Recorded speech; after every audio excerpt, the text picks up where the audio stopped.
Hello, everyone, and welcome to the Cinematic Schematic, the official podcast of the Cinematropolis.com, your home to thoughtful conversations on film. I'm your host, Caleb Masters, and today we're going up, and away, back into one of my very favorite comic book universes. We're watching a DC superhero movie starring a woman, and it's better than Wonder Woman. That's right, we're talking about Supergirl. We're going to start things off as we always do with an icebreaker question before we jump into a spoiler-free section where we'll do a review, we'll provide a verdict, and then we'll close out the show with an in-depth spoiler discussion.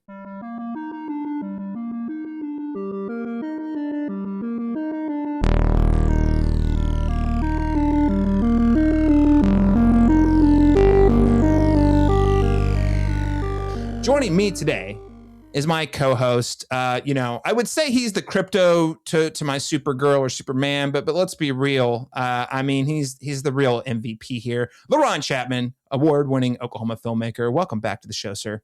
Hey, glad to be here. Would you wear a cape? I do wear a cape, not in this present moment, but I do wear a cape. So yeah, it's not beneath me at all.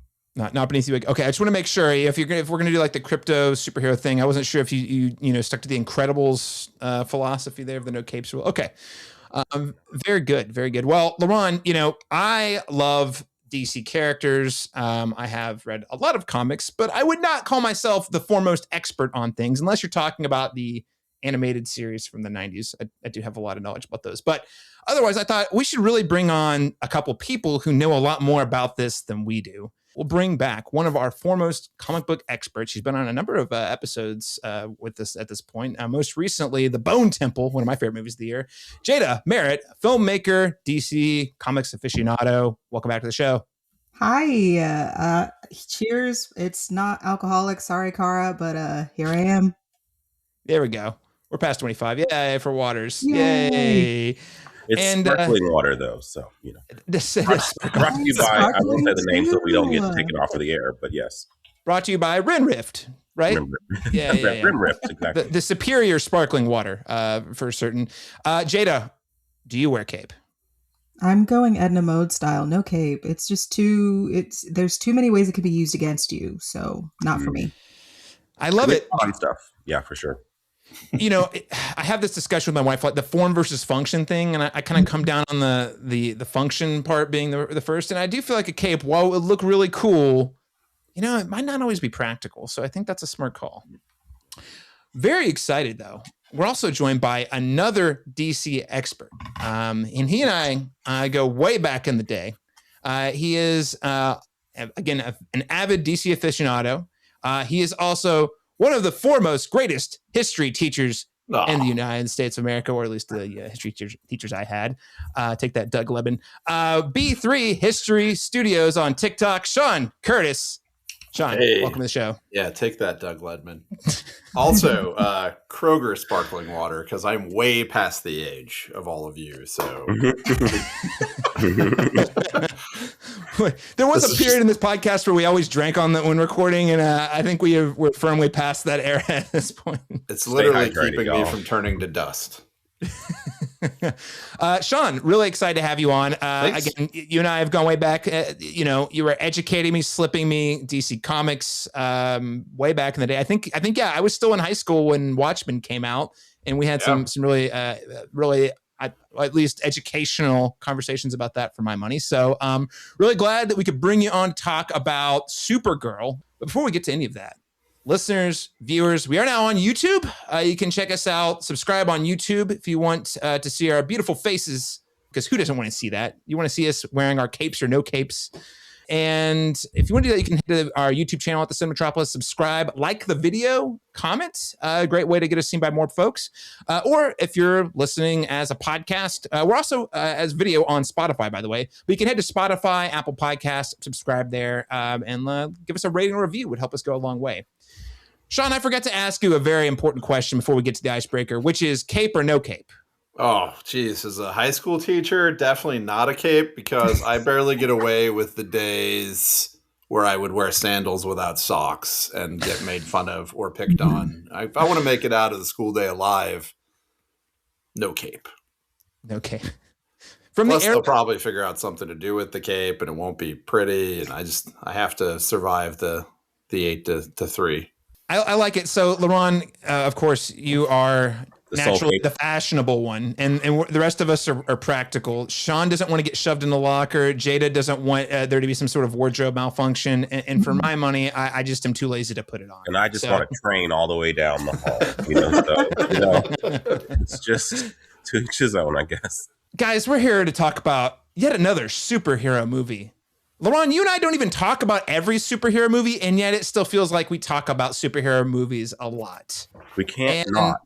We can't not. That's the thing. The gears of capitalism and the audience demands that we talk about them because people listen to the episodes where we talk about superheroes a lot. So appreciate you listening. Yes. And I thought, well, there's been a lot of superhero movies we've talked about. We're still waiting for the day we can talk about an X-Men movie together or a Blade movie, perhaps. But I have to, yes, represent. That's right, Laron. I thought just to break the ice, let's start with a question. There have been so many, but there are probably so many that have not been represented, or at least not represented well or recently on the big screen. So the question I want to ask each of you is, what is one comic book character or perhaps a team that you'd like to see a fresh take on in a film, television show, or video game? And Jada, Merritt, I'll start with you. So for this one, I kind of have two answers. I'll try and be as quick as possible for that. But I kind of did like a DC answer and then a non-DC answer. So DC wise, I was going to say Booster Gold for the bit. But I think I actually really want to see a good movie about Dr. Fate. I know that we had him in the atrocious Black Adam film that did not change the hierarchy of the Marvel Cinematic Universe, no matter how much he wanted it to. Hey, by the way, Dr. Fate was a highlight in that movie. I will take that hill. Pierce Brosnan, Dr. Fate, and it was amazing. And then it was a bad movie. Yeah, no, but just for everything, every negative thing that I had to say about that movie, just anytime Pierce Brosnan was on screen, I was just captivated. I always loved Dr. Fate in the cartoons. I loved him in the comics. Just the idea of there being a man who has an entity inside of a helmet that takes over him whenever he puts it on is just really cool. It's also a really good opportunity to bring in other magical characters or magic-based characters. Like Marvel has that on lock for sure. Like DC could use some Zatanna, like folks like that. I feel like that would be a really good thing. The second one that I brought up is actually an indie comic pick. I read this one for the first time a couple of years ago. It's called The Weatherman. I believe it is oh my goodness. I was going to say, I think it's oh my God, not me forgetting the name. I'm going to bring it up later whenever it's irrelevant. But it's basically a really cool sci-fi comic that's got some really fantastic art, where it's about this guy who is a weatherman on Mars, and humanity has colonized space and all that sort of stuff. And then he wakes up one day and is captured and arrested because people think that he is the leader of this terrorist group who committed genocide on Earth. So it's basically just kind of and he has a dog with him, so it's kind of fitting. But it's a super cool sort of story that's like mystery / sci-fi / did he actually do it, or are his memories wiped? Something like that. So yeah, I think that would be pretty cool. The Weatherman. They'd have to give it a new name so it's not to be confused with the reboot of the Nicolas Cage Weatherman movie. Yeah, probably. I get into that. The Weatherman on Mars. That's a cool, really cool. Lee Cronin's The Weatherman. Yes. Lee Why are there demons on Mars? Gosh. Sheesh. Oh, it just came to me. It's an Image Comics. Oh, Image Comics. Yeah. Very nice. Lesser known comic books publisher, but also I say lesser known amongst people who do not read comics. They are not DC or Marvel, but it's another publishing house that has published a number of really hit independent or hit non superhero stuff. So yeah, great call out. Laron Chapman, what is one comic book character or team you'd like to see adapted for the big screen, television, or in a video game? Okay, so I'm already preemptively preparing to be canceled for this, but I actually really love Batman and Robin, not because I think it's a good film, but because they commit to this kind of campy universe that I really think speaks to a lot of the cartoons I used to watch in terms of the tonality of it.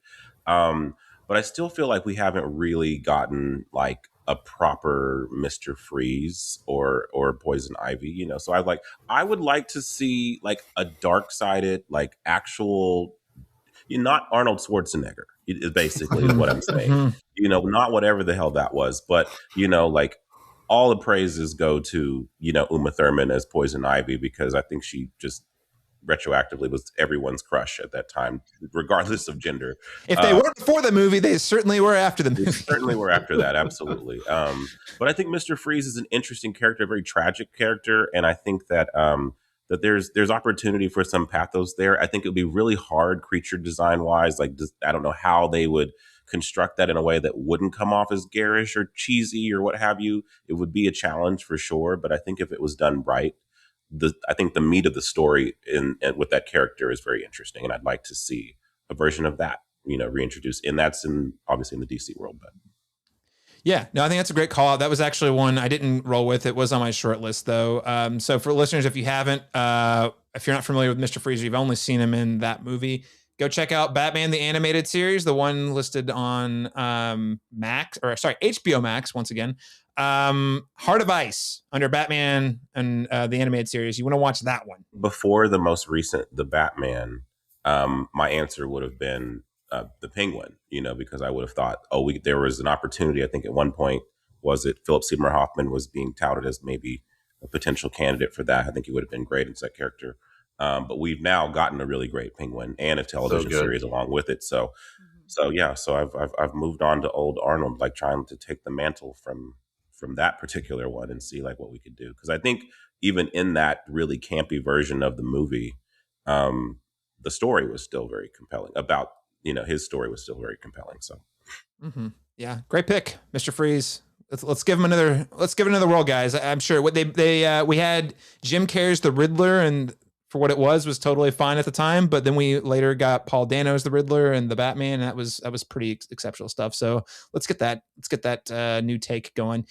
Shawn Curtis, what is one character you'd pick? I am old school Green Lantern fan since childhood when we grew up with Super Friends. Green Lantern's always been my go-to. And so I'm super happy about the Lanterns TV show because Jon Stewart is finally going to get his moment to shine, hopefully, crossing fingers, because I've been, all through DCU, DCEU, all these iterations. Obviously, Green Lantern's been in DC prison because of Ryan Reynolds. And we can't show Green Lantern. We can't show Green Lantern. Come on, just give me my Green Lantern. So I'm very excited about this. Like, you know what? I'm gonna be hated for this, but hey, the movie had great points. It was one of the first superhero movies they tried to set in space, even before Marvel did it. They just overloaded it. They could have done the Emerald Dawn storyline with Sinestro becoming evil and left it at that, but they had to throw in Hector Hammond, whole stuff. So, but Green Lantern does not deserve to be in prison. And that core has got so many great personalities that you can throw out there. So Boudica is great. Chip would be hilarious. So I'm very excited. Green Lantern's getting his parole. And again, that we get a shine on Jon Stewart. And I'm hoping it all leads up to the greatest moment in comic books history, which is when Guy Gardner gets laid out by Batman and that solid punch to the face. So everyone loves to see Guy Gardner get punched in the face. For listeners who don't recall, Guy Gardner is the one that was featured in the most recent Superman. Nathan Fillion's playing him. So I'm hoping that when this all comes to head, the whole point of all of James Gunn's universe is that Guy Gardner gets punched out in the that's the only reason he made spaceship. Yes. I do think scene of all James Gunn's universe. And Nathan Fillion is Guy Gardner's inspired casting, and I know he is going to show up in the new Lanterns TV show. So, Shawn, I'm crossing all the fingers. I really hope this Lanterns show is good. I will say the first trailer, I was like, oh. Second trailer, I was like, oh. That said, I go to bat for Damon Lindelof 5 out of 7 days a week. And that's tough for me.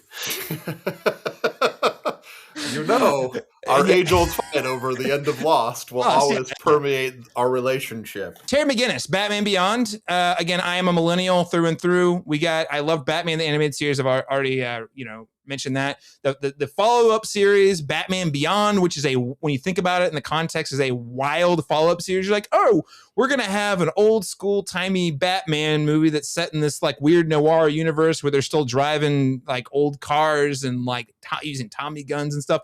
And then the sequel series is a cyberpunk featuring a young Batman. Anyway, just truly bizarre follow-up that it has a special place in my heart. But Terry McGinnis, great Batman. It's sort of like if you took Iron Man and Spider-Man and made them one and put them into a Batman kind of like damaged persona. That's what you get. And it's not, I think we were past the point of this being an option, but at one point there was the idea that we would get like a Batman Beyond where like Michael Keaton was playing the old grizzled Batman.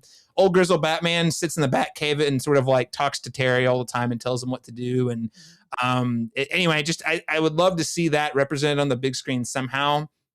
And make it cyberpunk, make it Blade Runner, like lean in really hard. The cyberpunk Netflix series Edge Runners is getting a second season. That video game sold tens of millions of copies, so I think the cyberpunk genre is right for the picking. We've got a lot of superhero stories, not too many actually set in a true cyberpunk universe. We've got a lot of cyberpunk adjacent type stuff, but not one that's like, oh wow, this is 80s gritty cyberpunk dark. So I would love to see a Terry McGinnis Batman Beyond live action. Listeners, what is one comic book character that you or team you'd like to see adapted to the big screen, television, or video game? You can let us know. If you're watching on YouTube, comment below. You can also hit us up on Instagram at the Cinematrop. We've been posting a lot of shorts on there lately. Or you can simply send us an email to the cinematropos@gmail.com. All right, with all that being said, let's get to our spoiler-free review of Supergirl.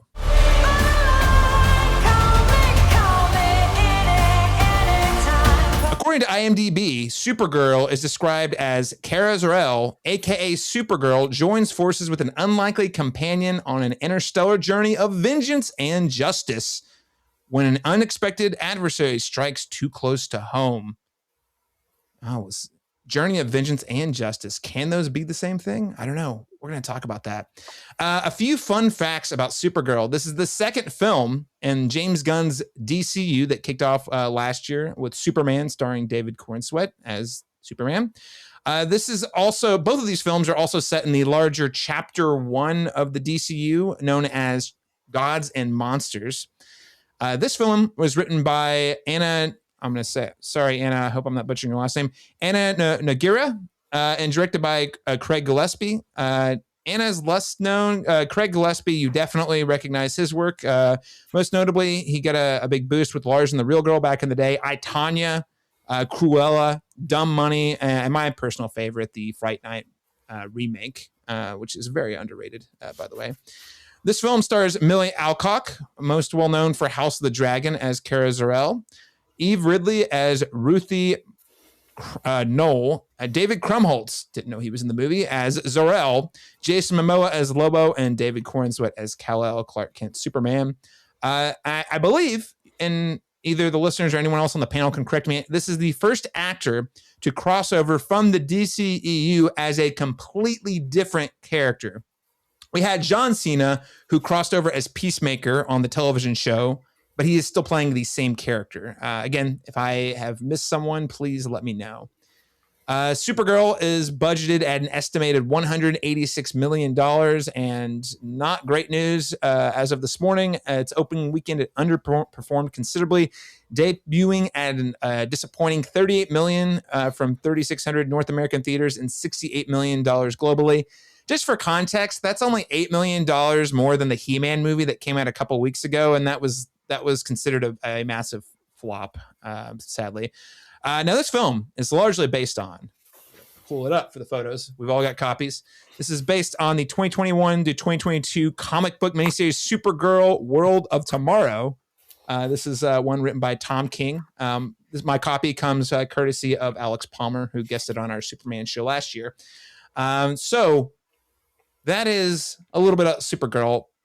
everyone, this is a fresh panel. We had a totally different panel. Laron was working on a film production last year, didn't actually join us for the Superman show. So I thought this might be good for us to talk about last year's 2025 Superman, just to kind of provide some context for our listeners and viewers about like, hey, what do we actually even think about this whole new DCU project? And Shawn, I'll throw it to you first. What did you think of last year's Superman? Well, first let me say, as a technicality, Sean Gunn came over from Suicide Squad as Weasel, but also voices G.I. Robot in Creature Commandos. So theoretically, but he's also in Suicide Squad, right? Right. As one, but he was Weasel and then came as Weasel, but he also does G.I. Robot. So I mean, it's a technicality because it's voiceover work, but it's all tying together, right? Because he would play G.I. Robot if G.I. Robot ever became, because that's what James Gunn said. But anyway, I really liked last year's Superman for a lot of different reasons. I mean, they always talk about, like SNL, the best cast is the one you were a teenager with. And for me, Christopher Reeve was my Superman that I grew up with. When I was a kid, went to the drive-in movie theater and saw him in 1, 2, and 3. The best part of that was Richard Pryor. And 4 too, But he was like an aw shucks, optimistic, the world is okay, kind of a naive optimism. And then you really saw that on Tom Welling in Smallville too. And so this kind of, for me, played into what I grew up with Superman being. And I really liked that message about that. I thought the side characters were super fleshed out. Jimmy Olsen, hilarious what they did with Jimmy Olsen. I thought the Lex was a super good Lex.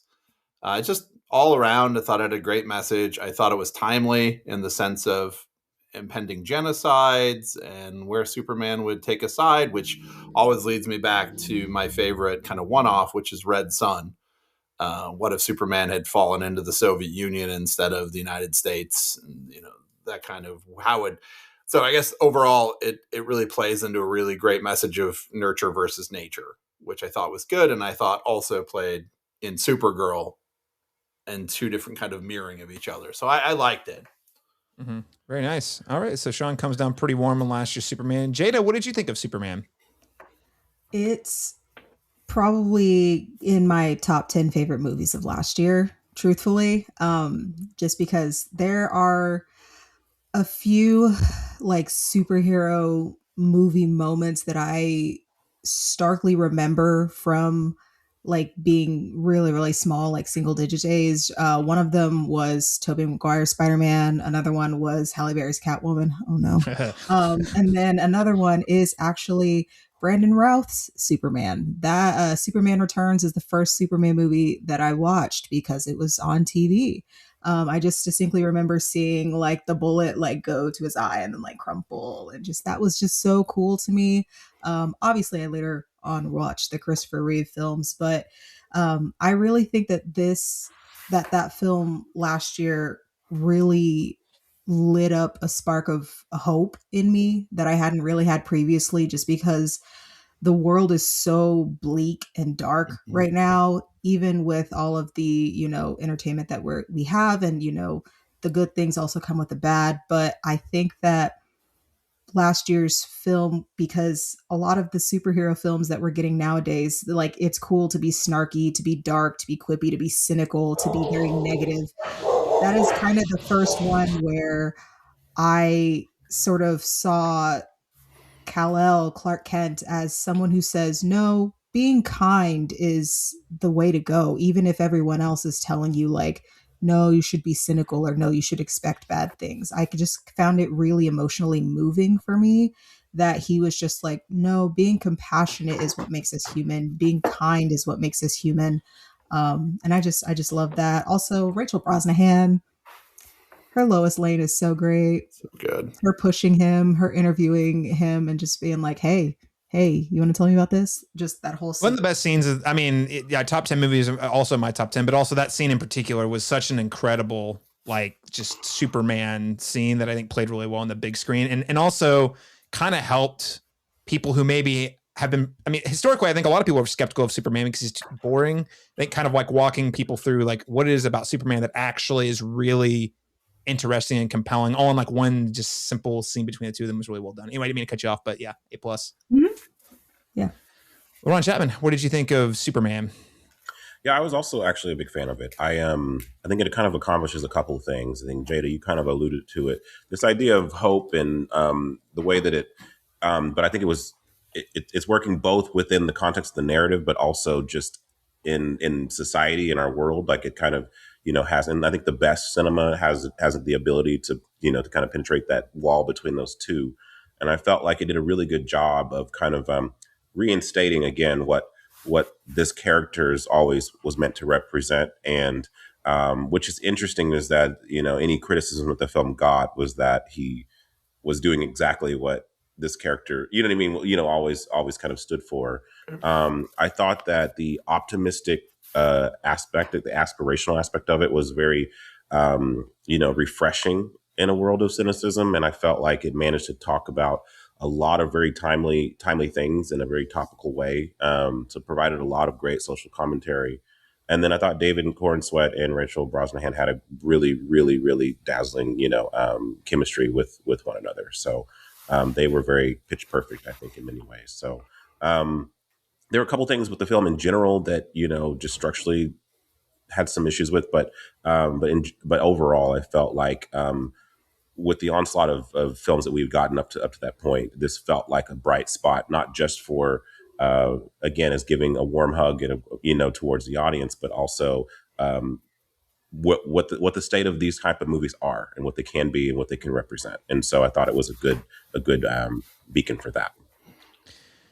Yeah, I think, Laron, something you and I have talked about on this podcast a lot, both within the context of superhero movies, but just in terms of cinema in general. It is a movie that is very earnest. It is unapologetic about what it is about, and it feels that very strongly.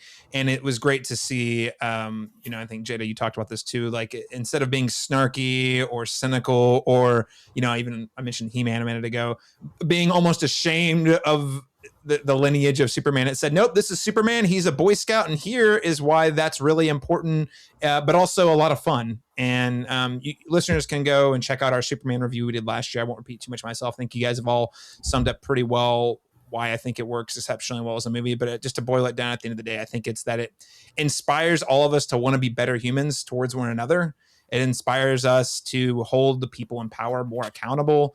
And it also inspires us, hopefully, to imagine what could a better world look like if we're all able to treat ourselves with some empathy and compassion versus sort of vengeance and doubt, I would say.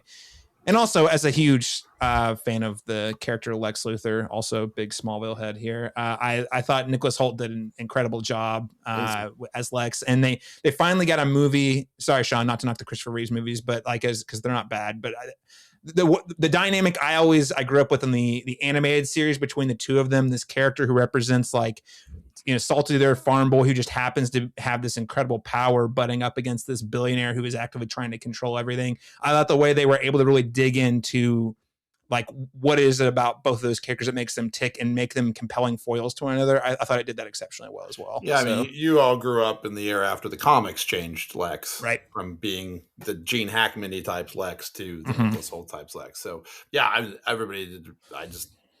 Kevin Spacey, kind of a good job when he did his in Superman Returns. But yeah, for me too, and a bigger cinematic impact, it's one of the things I think when I think back to why I didn't like One Battle After Another, which is probably a terrible take because it's Best Picture. The optimism, the hope that movie, that Superman gave me was kind of wrecked by One Battle After Another, where at the end of One Battle After Another, I thought Paul Thomas Anderson was basically telling me there is no hope. This is going to be a never-ending battle that everyone's always going to lose, and there's no joy, no hope, and it's futile. Whereas Superman, I was like, there's hope in what we're going through right now, that there is a light at the end of the tunnel. And so it gets bigger cinematic impact. It wrecked One Battle After Another for me, watching them back to back.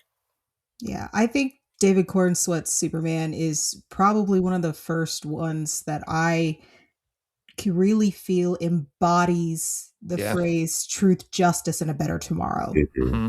So just because, just everything that he does, saving squirrels, talking back to dictators, all that sort of stuff. I just feel like he truthfully, everything that he does is for not just his betterment, but for the betterment of everyone around him. And he's doing it is clearly coming from a place of conviction. He's doing it because he thinks it's the right thing, not Mhm. because it's the smart thing, which of course is a thing that often bites him in the butt, but that is also what makes him so endearing and powerful as an icon, an image, and an aspirational figure. Yeah, I think And he nailed it. there are times whenever that's challenged, where some of his actions are challenged by Rachel Brosnahan's character, or Lois Lane in the story. Mhm. And first he of course fights against that, but then he evolves into kind of an understanding of that. But that also shows his conviction, his ability to evolve and grow when challenged with something maybe he's doing that is actually not doing what he thinks it is. And so I found that. A notable thing, that something we don't see enough of in the world right now, holding yourself accountable, and actually holding yourself accountable, and not apologizing and then going back to what you did, but actually taking what you learned and using that and applying that moving forward. So Well, that's Superman last year, 2025. Sounds like we're all pretty big fans of that movie. It also cracked my top 10, Jada. So I think it's a great film. I think it's going to go down as one of the great superhero films when we look back, 30 years from now in terms of like superhero canon. I think that Superman 2025 will definitely be among those. But we're here to talk about Supergirl. We're all coming hot. We're riding high. We're saying, man, that Superman movie last year was pretty good. Millie Alcock shows up in a cameo at the end of Superman's, and when I saw her in that film, I was like, oh man, she looks like she might be pretty good. And here we are with Supergirl. And I'll start with you, Laron Chapman. What did you think of Supergirl? It's a bit of a mess for me. The good news is it's not 2.5 hours long, so it doesn't. I think it's just under 2 hours, so it doesn't run the risk of being overly bloated. As sometimes these can be. I think that Millie Alcock had a real presence and charisma, in the role. What I did really like about this is it has this kind of grungy, like kind of a scrappy charm to it. Kind of really reminded me a lot of some of the world building and aesthetic within one of my favorite movies, The Fifth Element. It kind of has that kind of world building, that kind of unit, especially with the creature designs that you kind of see throughout it. My central problem with it is that I felt like the central narrative here was just so rudimentary to the point where I was like, this is so slight that it almost can't by design have like a huge lasting impact, because it doesn't feel like it has any super grand ambitions with it. So I found it like I have many of these movies over the years, like serviceably entertaining, but ultimately kind of forgettable. But I did really love the needle drops, because most of those songs are in my playlist. So, but yeah, very nice. So, yeah, you're the first person I've heard on the internet say they liked the needle drops. So congratulations, Ron Chapman. I appreciate you. Shawn Curtis, what did you think of Supergirl and the needle drops? Yeah, so when I first went in, I was worried as a DC fan, because I do like what James Gunn is doing, which is taking kind of these newer versions of characters from the newer books, whereas we've seen, Batman, origin story. We've seen his parents get killed so many times because they have to reintroduce generations to these characters. So we see the same story repeatedly. And so I like that James Gunn is reaching out and like, we're going to go with these books from the 90s and the 2000s, the Jeff Johns era stuff. But it also worries me, because is he going to leave behind a lot of audience to fan service, those of us who love the books? And I never thought Krem was a very strong villain in the comic book either. I was like, I wonder how they're going to flesh that out. So I was worried. That being said, I thought it was a pretty solid effort and to get with the material. My biggest problems with it off the bat were, again, I said sound mixing seemed weird. And I don't know if that was just that I wasn't at IMAX. Like, it seemed muted. The songs, the needle drops, the color scope. The book is so bright and vivid, and the color scope was kind of muted as well. So mine were more technical things with that. But I also, the arc, I think you said too, the story arc, I think they could have used a little more time to develop her and Ruthie's relationship. What I love about the book is each issue, she is very, standoffish and cold to Ruthie, but still there's some, kind of humanity developing underneath it.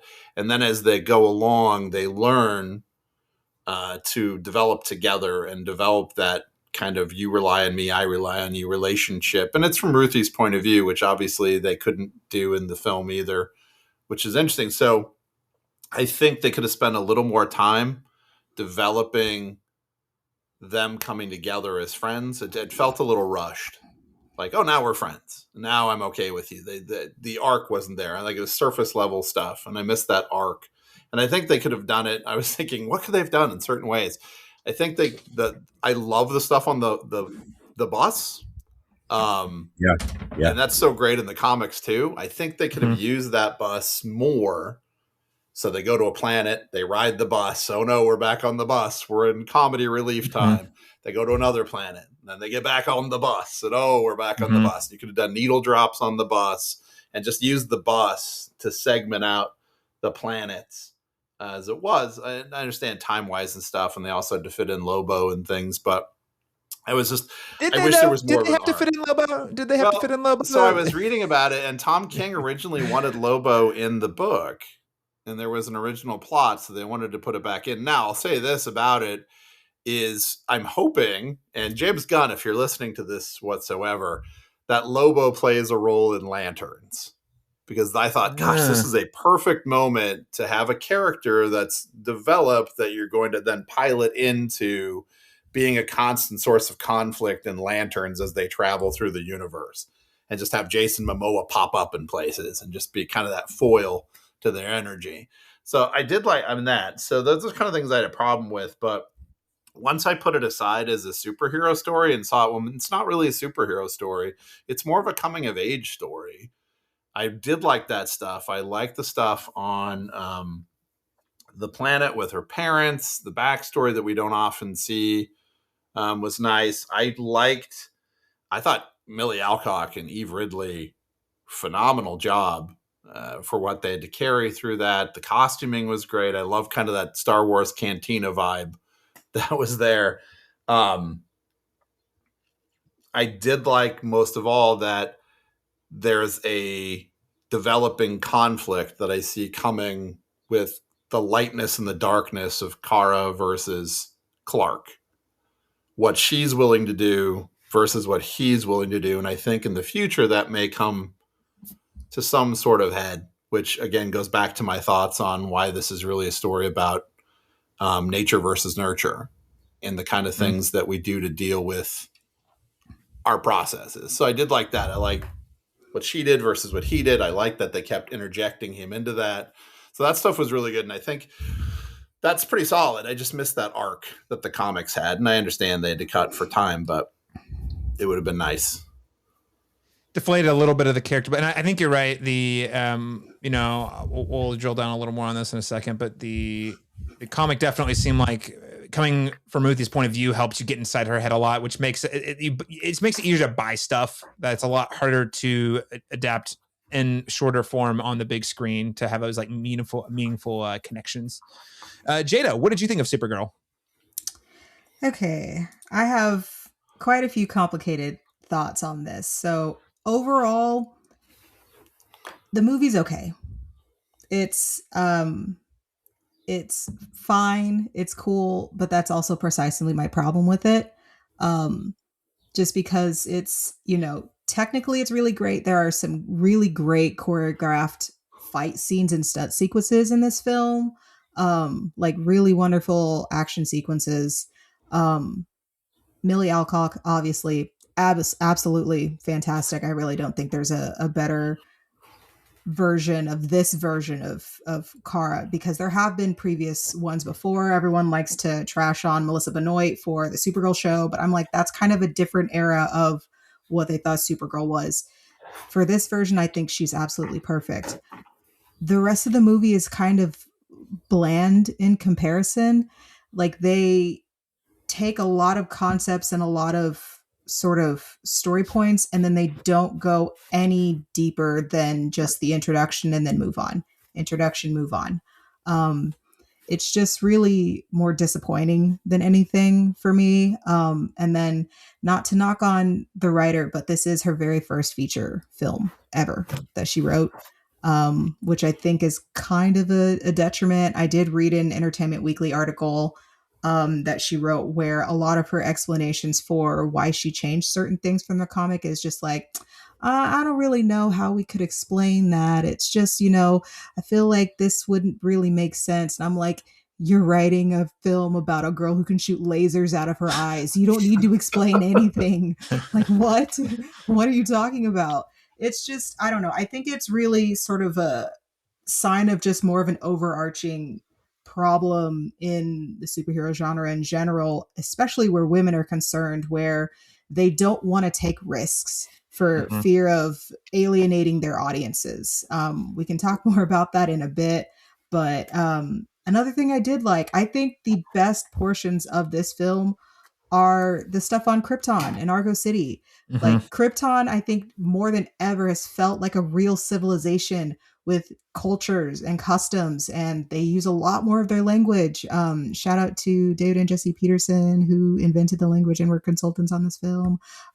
As a linguist, I just had to do it. I really loved seeing all of the Kryptonian scenes. That was wonderful. Obviously, seeing David Corn Sweat just kind of pop in every once in a while. I loved that. I thought it was just going to be a quick, like, oh, he shows up on video. Oh, that's it. No more in the movie. But I really liked that. But I think overall, I'm just kind of disappointed with everything, especially with Krem. Just the changes. We can talk more about that in spoilers, but I have a lot of issues with that. Yeah, I think I'm coming down somewhere between Laron and you, Jada, which is, I think this is a pretty mid movie, to use the mid, as the kids say these days. Let me start with what I appreciated. And you guys have all, I think, already said iterations of this. Number one, the big one's Millie Alcock. I think she's outstanding. I think she personifies the role. I feel like she's an edgier version of Supergirl, but she's also very young. And it's very distinct. I think, Shawn, as your outline, is distinctly different from David Cornsweet's Superman, which leads right to the second thing I really like about this movie is in no way trying to rehash Superman. This is a very different kind of story. It's not on Earth. It's in space. It is an origin story of sorts, but it's nothing like the problems that Kara has to deal with are so much different than the sort of crises Clark has to deal with. Kara actually experienced Krypton. There's a real loss there. She does not have a home. She lived in that home for a while. Clark's an orphan where it's like an abstract idea, which is also sad in its own way, but it's a very different sort of demon that she's having to wrestle. So number two, yeah, it is very distinct from Superman, which is really nice. We're not just seeing a rehash of, the same characters, same ideas that we saw last year. And then number three is those core themes. I think there's this idea of like managing your demons that I think Kara embodies really well.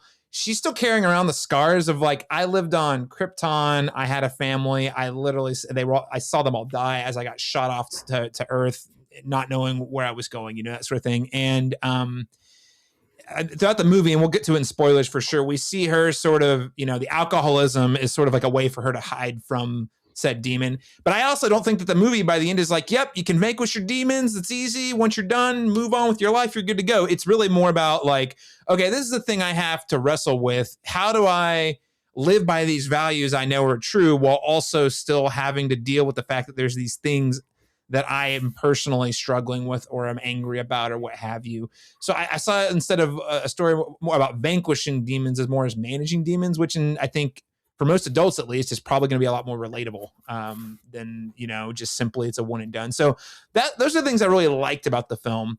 Outside of those things, everything here films pretty standard and formulaic in terms of like a superhero genre. It is a coming of age story, but we've seen coming of age stories in superheroes, big screen superhero stories before, and I don't think it's doing anything exceptionally well on that front. The CG has all the same problems as superhero movies, including very bad CG. I did really appreciate the practical makeups effects. We had a lot of aliens that in a lot of other movies would probably have just been completely CG. So I did appreciate the elements of this that were done practically, because I thought it looked really good, but just a lot of very bland art direction in places. I felt like it was very middle of the road in pretty much every other aspect of the film, outside of what I mentioned.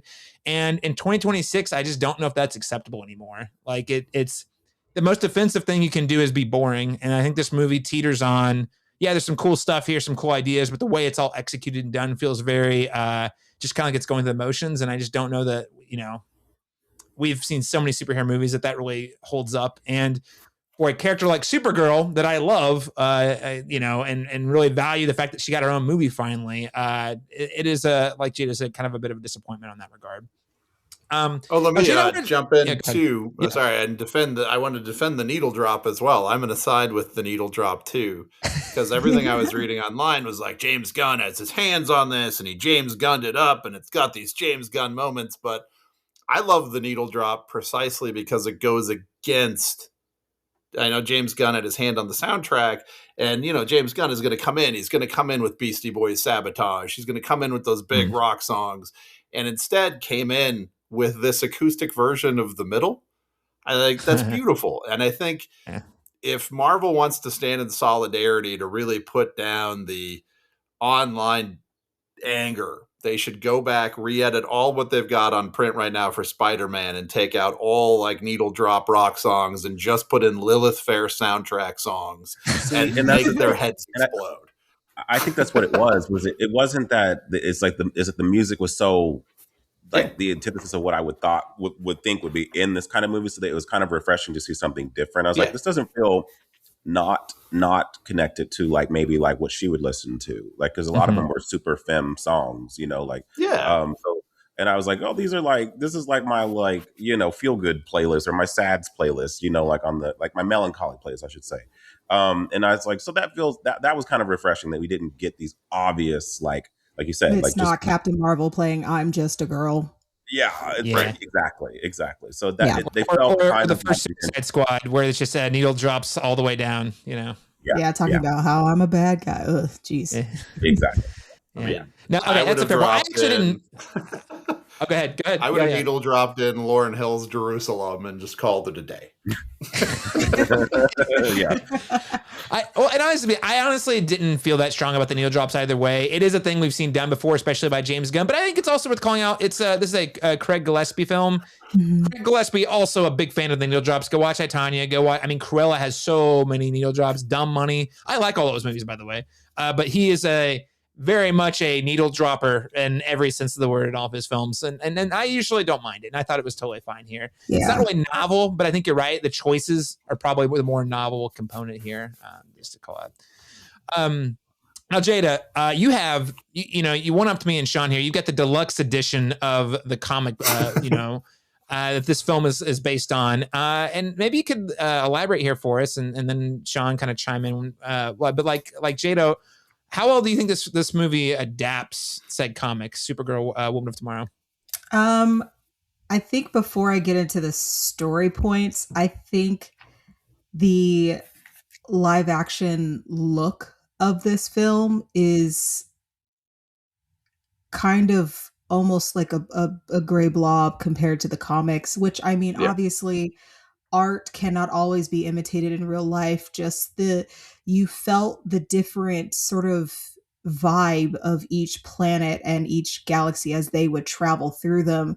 I don't know if it was an art direction issue, if it was a coloring issue or a DP issue or what, I don't know, which I don't think it was the DP because it was Rob Hardy who did Mission Impossible Fallout, Annihilation, and Ex Machina. All three of those films are beautiful. I'm like, what happened with this? And he's working on Clayface, which is coming out later this year. So I'm just kind of like, what happened with that? But I think that's my biggest like, oh, this is like really different. Story-wise, I think it has the bare bones of the comic itself, still follows kind of the same storyline. One thing I do like that's a change from the comic, which Caleb, you already mentioned, is that Kara narrates her own story here. Because all throughout Woman of Tomorrow, it's Ruthie telling her story. She is telling us these things secondhand. And while we're seeing them, it's not actually from Kara's perspective. I also really don't think that it has kind of the same emotional gut punch that the comic has, just because, I mean, we do get to spend a little bit more time with the characters, which is strange to say for a book versus a movie, which has a set amount of time. Books you can take as long as you want with them. Um, there's also just, you know, the logistical differences in the comics. Everything happens over the course of a few months and then later on years. Whereas in the movie, there's a sense of urgency where they're like, no, you have 3 days, 3 days, and that's it. And then Krem's origin story, I just don't agree with the change that they made. He was such a throwaway villain. I forgot to mention that he was also a huge downer on this movie because he's so forgettable. That I could forget. I wish that I could forget. But I really, truthfully, again, this is from me reading the interview with the writer, Anna. She just added on was like, because in the comics, he is basically a participant in a genocide on a planet called Koron. And she's like, oh, well, I don't think that really works because it happened so long ago. It's not really going to work with this story. And I'm like, you're saying that a girl who watched her planet and her people die wouldn't be a good adversary for a villain whose whole thing was that he committed genocide? I'm like, where's the disconnect? I feel like that is a much better dichotomy than what they did in this film, which I feel like they just redid the story, the villain story, to just be like, oh, see, we're timely. We care about women. These things affect women specifically. I'm not going to say the W word. We're in the know. There, you know, no one's talking about how this movie does include a subplot about sex trafficking. Just calling that. I mean, it's worth calling out. So, Yeah. Shawn, anything you want to add there about your kind of the differences from the comic that stood out to you? So first of all, some of the fun stuff. Where's the flying horse? No, Comet the horse. No Comet. What? Where's Comet? I definitely put the color scheme. Like I said before, most of the stuff I already said before. Like the color scheme in the comic book is so beautiful, and I got really excited in the beginning when she was floating in space on her bar crawl, and she was at that nebula, and it had the purples and the pinks and the blues. The comic just reminds me of a rainbow in so many ways, just so dark and muted. The genocide plot I definitely had in my notes as well. I thought that would have tied so nicely into Superman and what he was dealing with. And so looking at how they both dealt differently with genocidal leaders, and you could have again done that mere light and dark of Kara and Clark.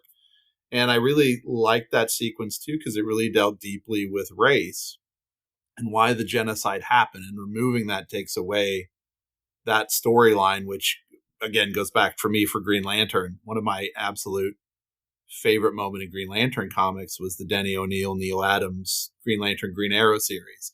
When, back in the comic code, Green Lantern is fighting, and then there's an African-American man on the street, and he asks how Green Lantern has fought for centuries, for purple people and blue people, but never anybody who looks like me. And Green Lantern has an awareness, and then him and Green Arrow go on this journey of understanding. And I thought, gosh, that would play so nicely into why John Stewart became a big Green Lantern character. And then you could feed that in the Lanterns, you could feed that in these other plot lines. So I just thought it was a missed opportunity, because that for me was definitely, like you said, the gut punch of the comic book was when they end up on that planet where everybody's hiding a secret. You're like, what secret are they hiding? And then you find out and you're like, oh my gosh. And that was Krem. And again, that was what I was worried about, was Krem. How do you flesh Krem out as a villain? I think that would have been a great opportunity to really show just the darkness of Krem that got left behind, because you can't really do anything with him otherwise. He just disappears throughout the comic book so often and then just reappears. But this is the gut punch. So I thought that being left out was hard. I like the Argo stuff, because that felt like how I felt when I read the book, when she watched her mom and her society die. And I'm hoping that Argo eventually just kind of morphs into being the city of Kandor when they bring in Brainiac.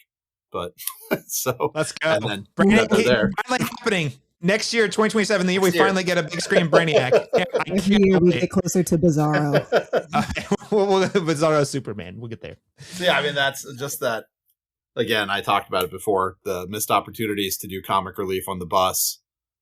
that you could have had random weird characters because that was funny parts of the comics. So I think just that overall arch was missing. I mean, Seth Rogen's uncredited cameo wasn't enough for you? Yeah, I love Seth Rogen popping up. He's basically DC Babu Frick. Yeah. Like, he's uncredited too, because I looked at the credits, I was like, where's he at? No, he's not there. Okay, but that was definitely him, right? I'm not crazy. Okay, Seth Rogen.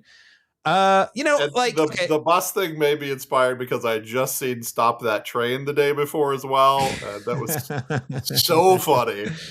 Everybody on that train playing it. I was like, oh, maybe I'm just being influenced by how much I love Stop That Train.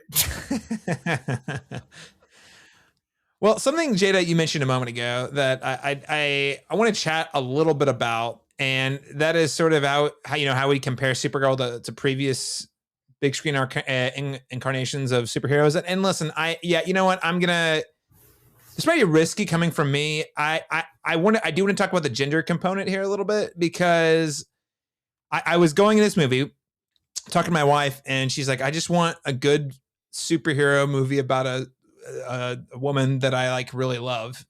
And this sadly was not that movie for either of us. And it's just interesting because I think you're totally right there.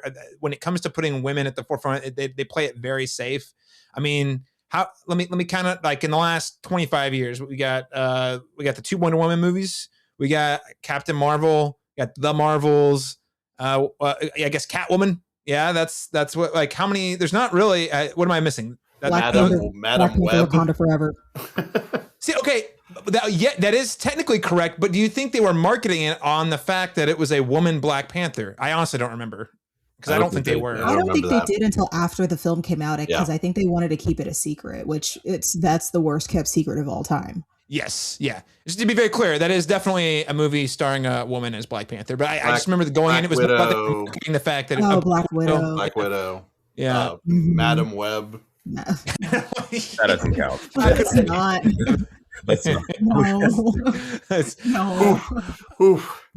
Harley Quinn, the Harley Quinn film. Harley Quinn movie, yes. Yes. That's a good Birds of Prey. It's a good example. There are, and that obviously would have done better too had it not been COVID, right? I mean, right. Yeah. Had the unfortunate thing of coming out right at COVID.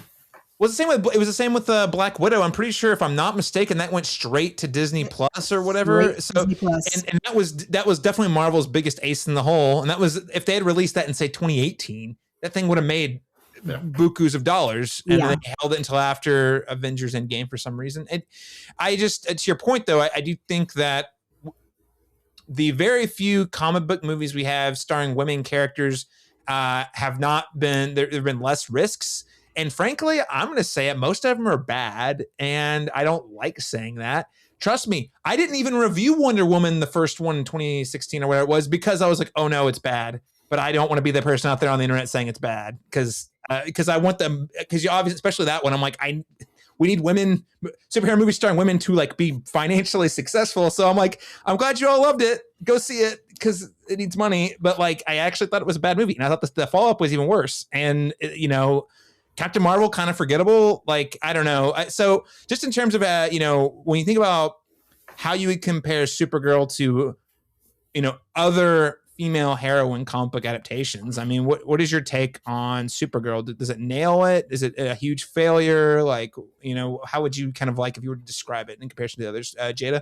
I mean, truthfully, it's somewhere in the upper middle for me, but that's not saying much considering the roster that we just went through. Truthfully, I think the one standout is, even though it wasn't advertised, it was Black Panther Wakanda Forever, because that is a largely female-led cast. Even with the, Namor and M'Baku and everyone else that they have in there, it is because that breaks away from the formula. Like, I don't know who, again, this is an overarching industry problem. They just love to create stories about women centered around moments instead of actually fleshing out full storylines. Like the Wonder Woman movie. Yes, the no man's land scene, absolutely incredible. Mm-hmm. Everything else around it is not that. And I'm wondering, why can't you put in the effort or care to do that, but for an entire film, because we've seen it with countless male comic book characters. We've seen it with teen movies. Even when the teen movies will put the women characters to the side and they won't afford them a backstory. Again, I do agree with you where you said that Black Widow, if it had been released in like 2018 or something, it would have made $1 billion. I agree. The first thing that should have come out after the Avengers instead of Iron Man 3 is Black Widow, and they didn't do it. Only after Captain Marvel did okay in theaters where they finally like, oh yeah, we can do that.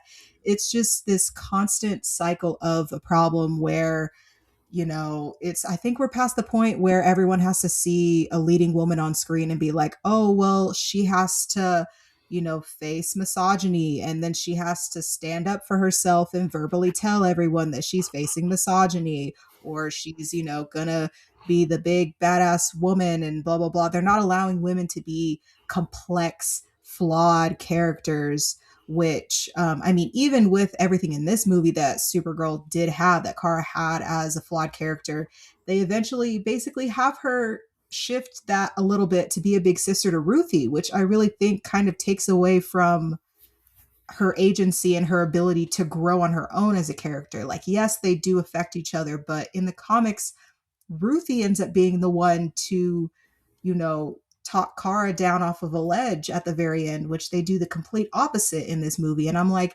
at the beginning of this movie, Kara wouldn't have done that at all. Like, Kara doesn't care if you kill this person or that person or whatever. Like, she's just, I don't know where I'm going with this, but I just feel like I'm just so passionate about women. I love women. It just seems I hear what you're saying. It feels like they're getting like the short end of the stick, right? You know what I mean? Like there's dozens of examples of male characters being able to just present them as male. It's not as if every male superhero is like, I need to be masculine man to go win bread. Because that's why, you're. I mean, if I'm understanding you, that's kind of like it feels like we fall when it comes to women superheroes when they are even allowed to take on a lead role. They fall back on obvious tropes about women and leading roles. Mm-hmm. Yeah, they're always a caretaker, or they have to save dozens or hundreds of damsels in distress. They have to fight a man who disrespects women.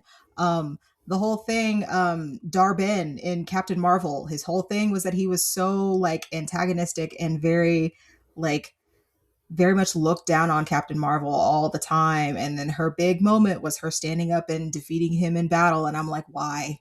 We don't have to do this. If you put up the attention to detail, the writing, just everything top to bottom between Supergirl and Superman, it is extremely obvious which character received more love and respect. And it's not just because of the iconicity of Superman himself. You could argue this with Batman and Batgirl. Batgirl's got shelled for a tax write-off. If they had done that for Robin, if they had done that for Nightwing, if they had done that for literally any other male DC character, that would not have happened. I guarantee it. Yeah. So, or at least the males on the internet would have been very loud about it. There would have been some more pushback. What? There's a reason that hashtag Restore the Snyderverse is still trending 6 years after those movies came out. Goodness. Comment. So disappointment on that side of things. Laron, anything you want to add about how you would compare Supergirl to other superhero films, specifically from like the DCU or DC universe?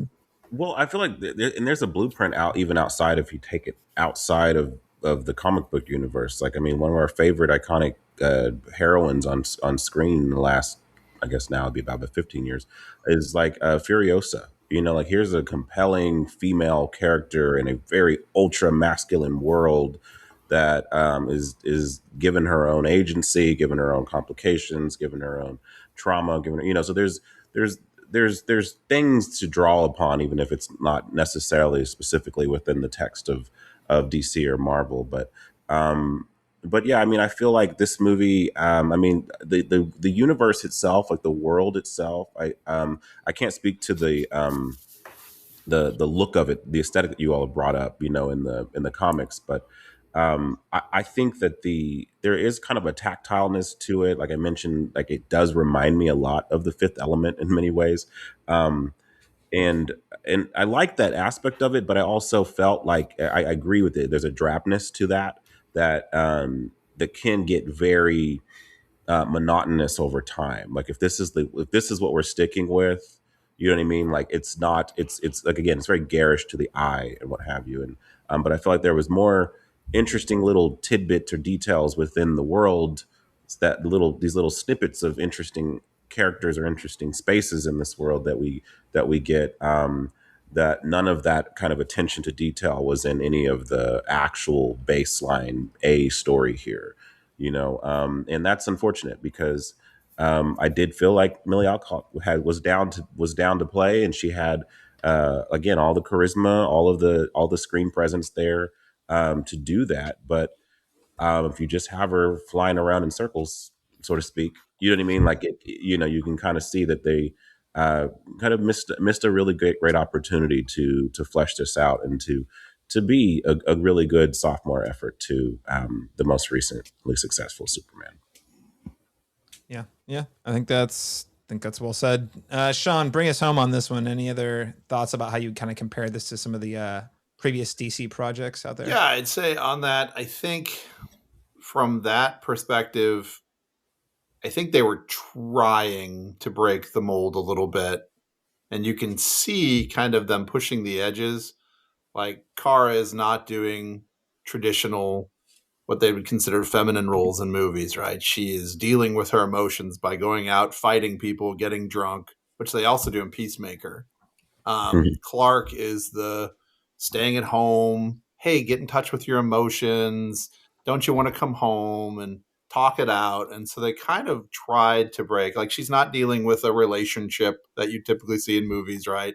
So Love she's that. not like, do I have to be a Mhm. superhero or do I have to be married? Those Mhm. type of things. So she is out there alone. She's She just doing her wants her thing, dog back, processing, man. right? And they didn't do that, right? So that she has this kind of female-centered relationship that doesn't involve her thinking or talking about a relationship she's having back at home. So I think they definitely tried to do it, but it did feel weird when they brought Lobo in to save the day. And like, oh, Right. they needed Lobo instead of Comet. That he basically replaced Comet in the movie, and it was like, it kind of undercuts what you So were building. We got Lobo instead of the flying horse. Yes, I and think it kind of we throw into for the deal on me, that and I one. remember thinking that in the movie, this kind of undercuts what they're getting at, which is this: she can do it. The world's looking at her, respecting her, and then Lobo comes to save the day. So I thought, oh, strike one. You almost did whiff. Well, it's twice. It happens in the mid climax when he shows up, and then in like the big climactic third. Well, I mean, we'll get more in spoilers, but like he shows up in the third act with a pretty prominent role too. So he is kind of essential to how the plot plays out. So I think that's worth calling out. Let's before we wrap up and get to verdicts, Lobo. Okay, so a little bit of context on Lobo. He's a character he is a product of 90s punk rock. I don't even know, punk rock aesthetic. He's big. He's extra machismo, jacked. He's anti-establishment. He says no to everyone. He's definitely a product of the time, I would say. Shawn, you're nodding your head. I mean, I can add more, but would you say that's an accurate description of Lobo? Absolutely. I think, yeah, he represents, I don't know, they were trying to interject fun in space.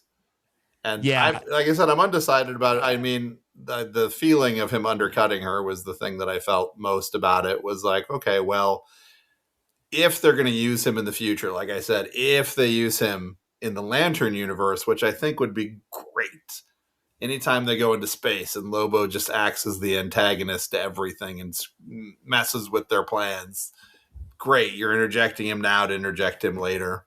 I think that'd be amazing. What I did like about Jason Momoa playing Lobo is he was definitely having like the best time of his life. Oh, yeah. And I think for all the things people say about Masters of the Universe, the one thing I really loved about Masters of the Universe is you had these actors who have a lot of gravitas, right? Like Idris Elba and Alison Brie, and they were just having so much fun. Even Jared Leto was having so much fun. I hate to say it, Jared Leto was kind of awesome in that movie. And it I really came don't across on screen as these people are like, we know what this is, but man, we're having fun. And I really felt Jason Momoa was just in there like, I can't believe I'm going to be Lobo, and look at me. So that was He's fun. like, thank you, James Gunn, for not firing me totally. I know I'm not Aquaman, but at least I get to be Lobo.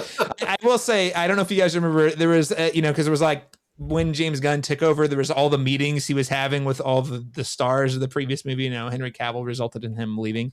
I do remember Jason Momoa having a very strong social media reaction, like, thank you, James Gunn. I love you so much, bro. You're the greatest. And he's like, oh, okay, he just got recast as Lobo. Even though they didn't tell us that's what was happening, I was like, I'm pretty sure that's what just happened, because Jason Momoa, when he got cast as Aquaman, was the most bizarre casting choice I can. I'm like, wait, Jason Momoa, the big jack guy with isn't that Lobo? Isn't that who he's supposed to play? That was my actual reaction. I was like, isn't he supposed to play Lobo? He's playing Aquaman.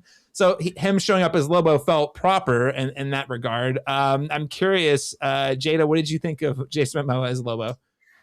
Lobo is a very interesting character. He was created basically as like DC's sort of like snarky response to characters like the Punisher and Wolverine. Just, being all jacked and gruff and never really needed to answer to anyone. But who doesn't love a good bounty hunter? That's just this. I love a good wild card in a story, just, to mix it up a little bit. You never know what anyone's going to do. And then watching the main character's reactions to the wild card is even funnier. I really do enjoy Jason Momoa's time that he had on screen here. Although it really does seem like this is basically kind of a, hey, look, we got this character. Look out for him in future projects. Hey, look out for him later. You might see him again in a bit. Lobo will return in blank DC movie. I don't know. It's that kind of stuff. But I mean, it wasn't terrible. It wasn't bad. So yeah. Laron, as the least fluent in DC lore on the panel today, what did you think of Jason Momoa as Lobo?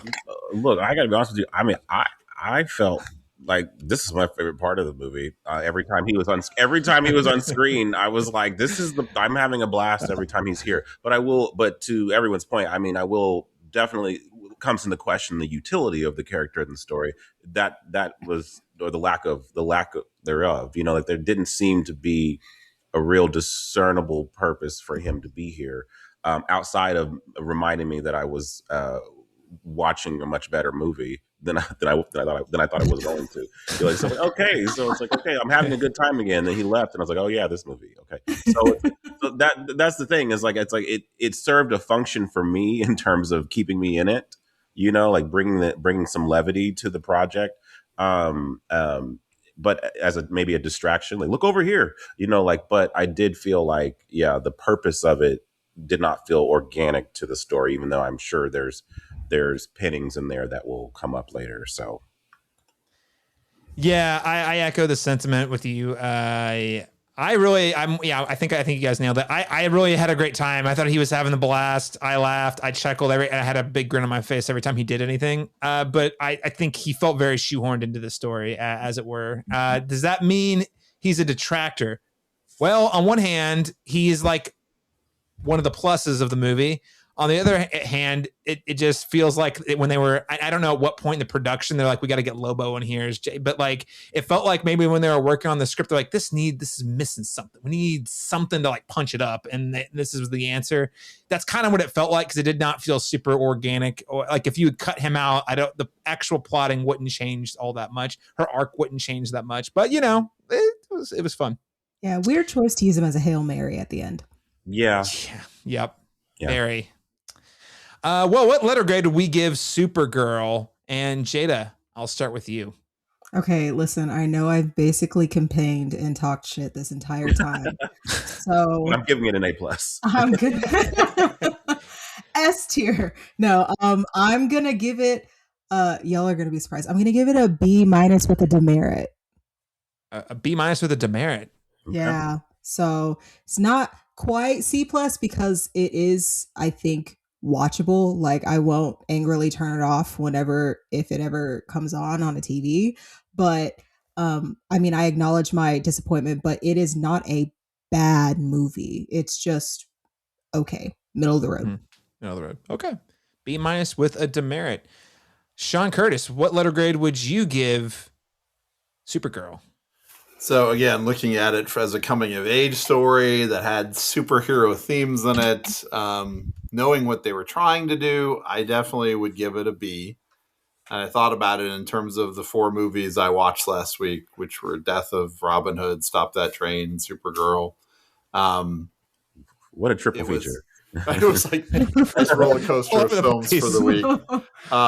It was maybe the lowest of the films I watched last week, just because I was so anticipating of it. But I definitely give it a B. I'm hoping for more in the future, how it ties in. I like, again, like I said, the light and dark aspect of it that sets up Clark and Kara's future relationship and future tensions.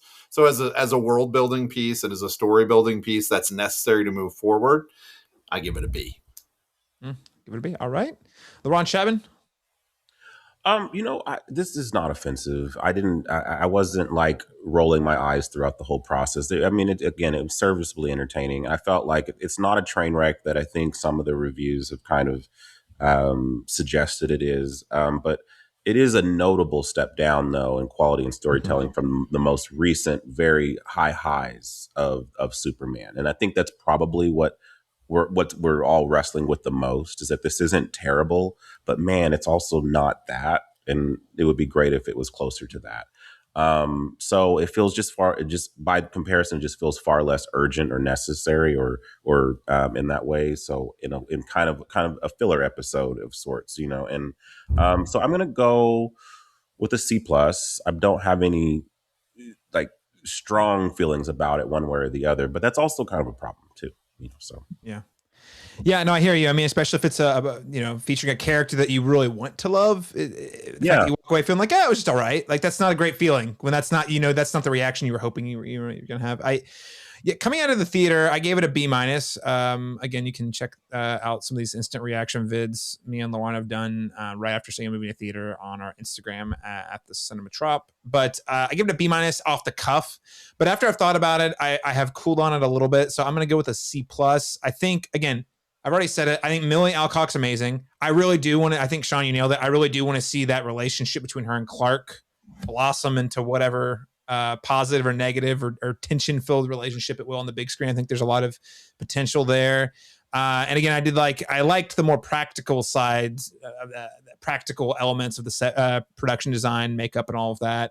And the movie's got some cool themes that we're going to talk about whether it lands those effectively in the spoiler section. Those are all positives, but at the end of the day, Laron, I think you nailed it.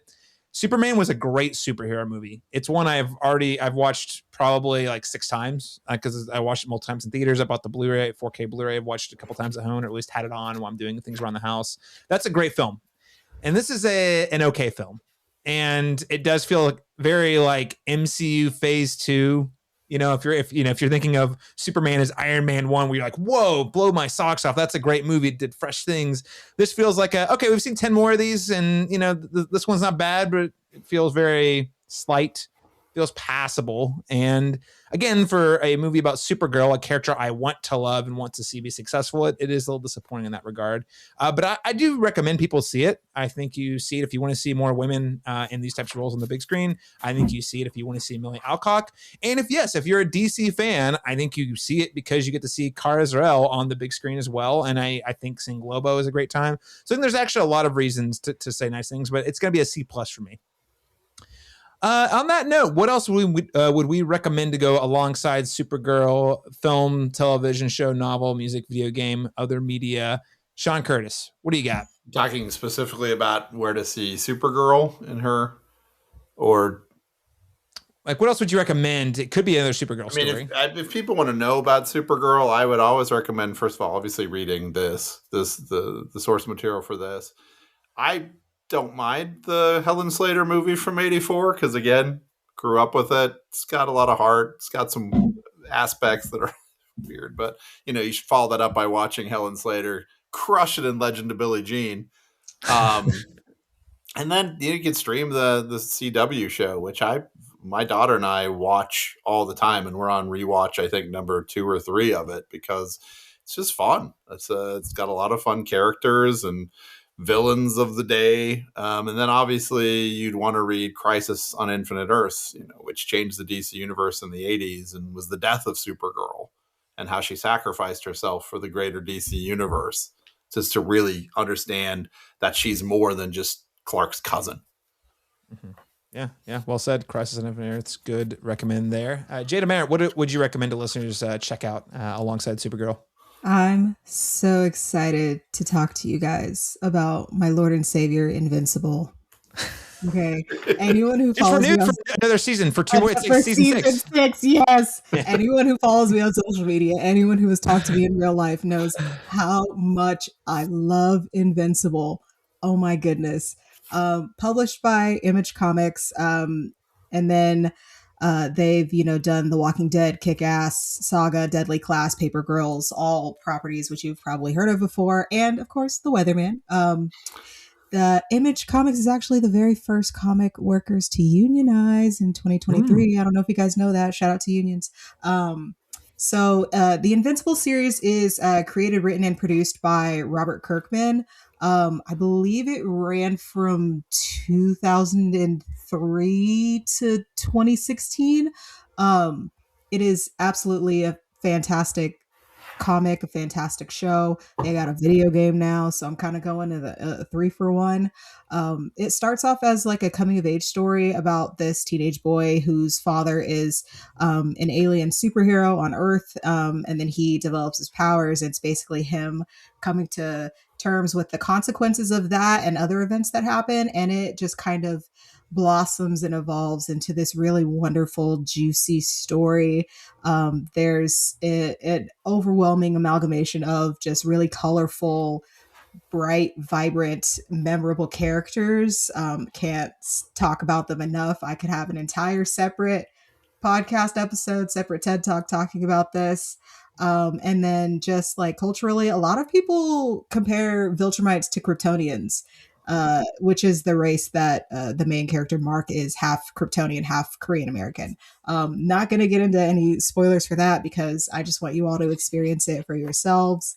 Genuinely, I think it's one of the best animated shows on television right now.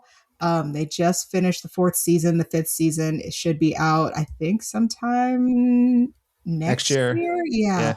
But it's genuinely amazing television, not just superhero shows, but just like good television in general. The voice cast is absolutely amazing. Yes. You've got Walter Goggins.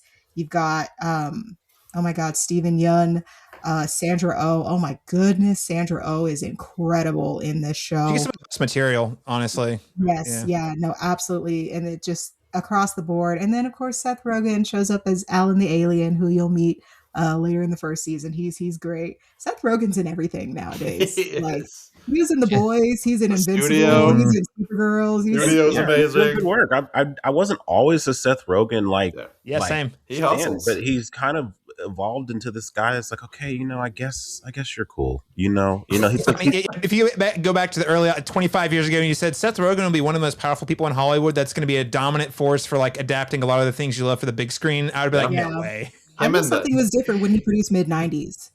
Yeah. Him and the Fablemans, like, heartbreaking in the Fablemans. Oh, yeah, incredible. Right? Fablemans, yeah. He's like, I too am an auteur. I will be seen as such. Jada, I just want to say, we don't talk about this is really the one segment where we get to talk about television shows on here. So I won't belabor the point about Invincible. Other than that, I agree, it's incredible. Invincible now streaming on Amazon Prime. Laron, Chapman, what else would you recommend to go alongside Supergirl? You mean besides the Fifth Element that I mentioned 5 times? No, I think, also I feel like, there's a weird connection narratively with this and John Wick, if you think about it, like her whole catalyst for her conflict here. But I think like a real recommendation, I would probably say, I really liked the Yelena in Thunderbolts. And I felt like there, if Jada, you mentioning trauma and how characters deal with trauma, that movie very thoughtfully kind of deals with the way these different characters are processing that sort of thing.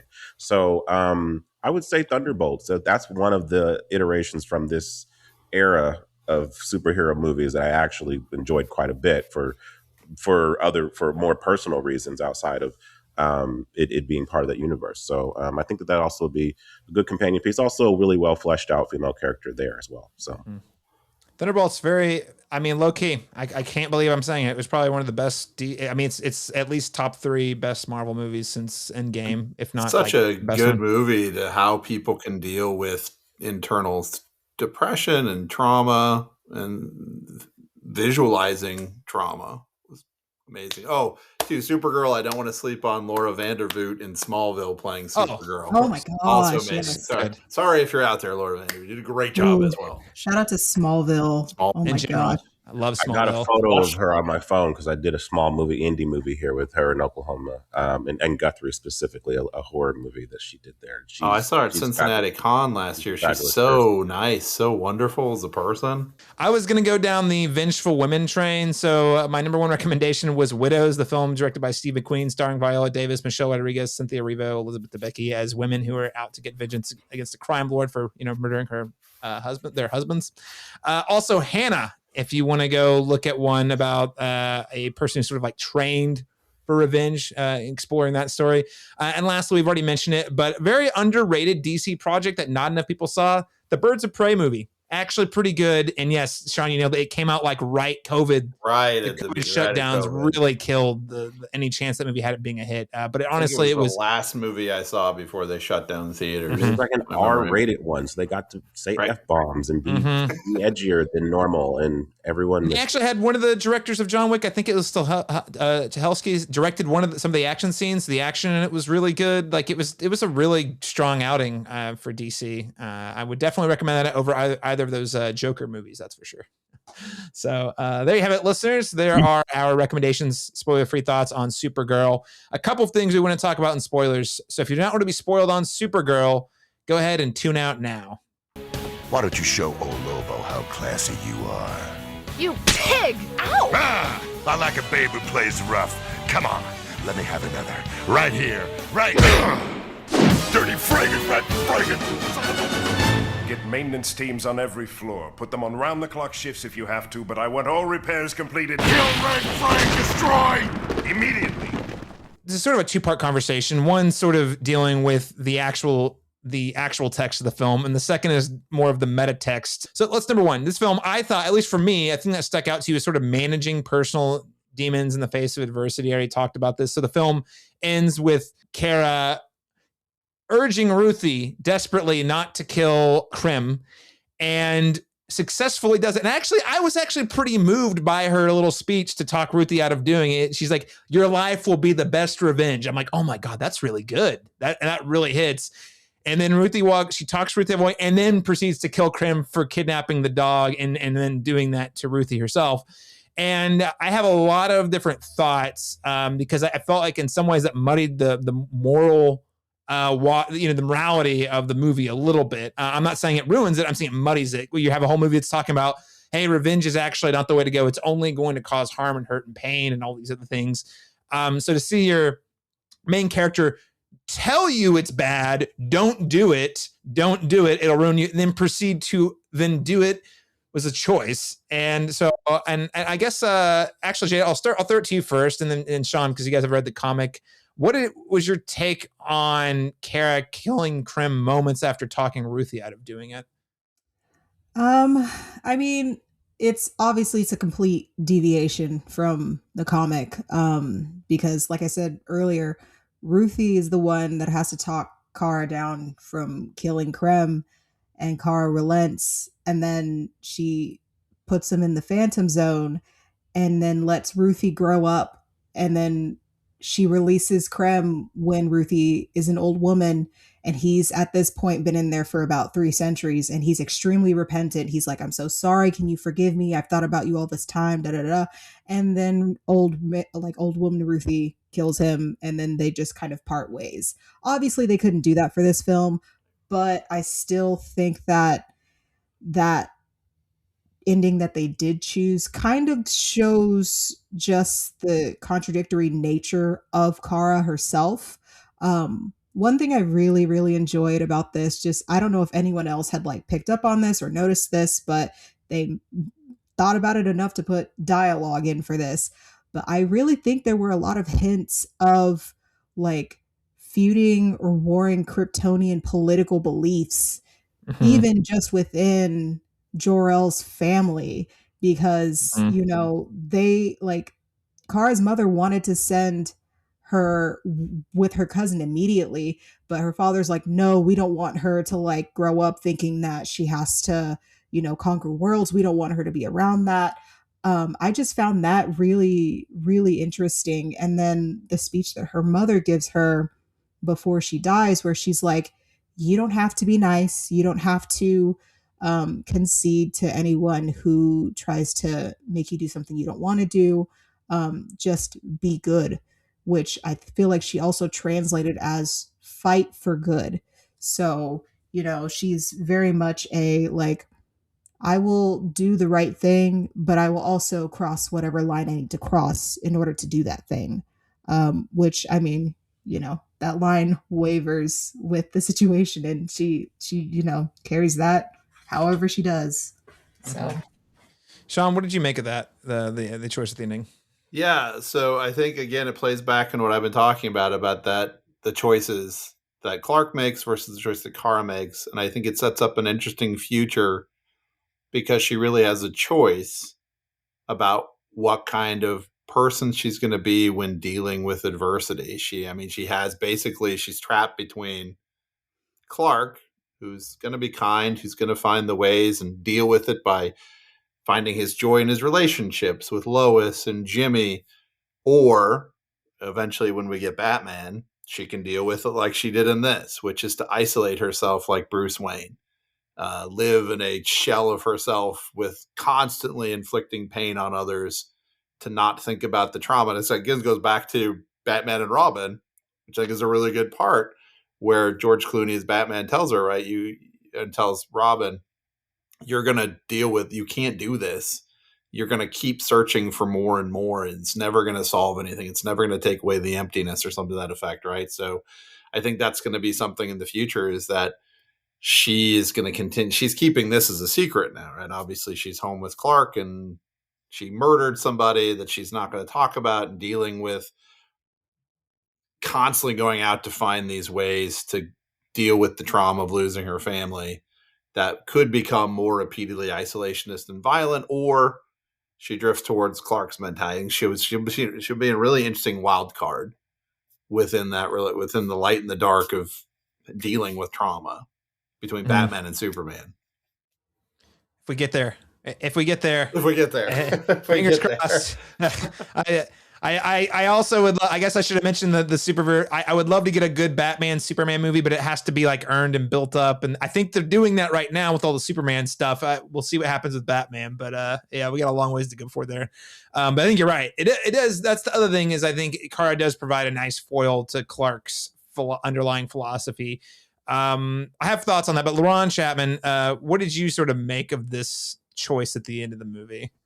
No, I actually really like it, especially not having read the source, just like from just a narrative like arc standpoint, like, and also seeing kind of the parallel thematic thread between her and Clark, and seeing how she's trying to have Ruthie, aspired to a better ideal, so she's still in a weird way, in a sacrificial sort of way, doing something good for this character, that she's maybe not making the best choices for herself in this regard. But I find that interesting too, that, that she can at least has discernment to say that I don't want this person to go down the same path that I may have the self-awareness to know that maybe this isn't the best choice, but in some ways, maybe I've already damaged and I'm more equipped to deal with this than this character who doesn't have to go down that same path. And so let me step in and do the dirty work, so that this character can achieve that ideal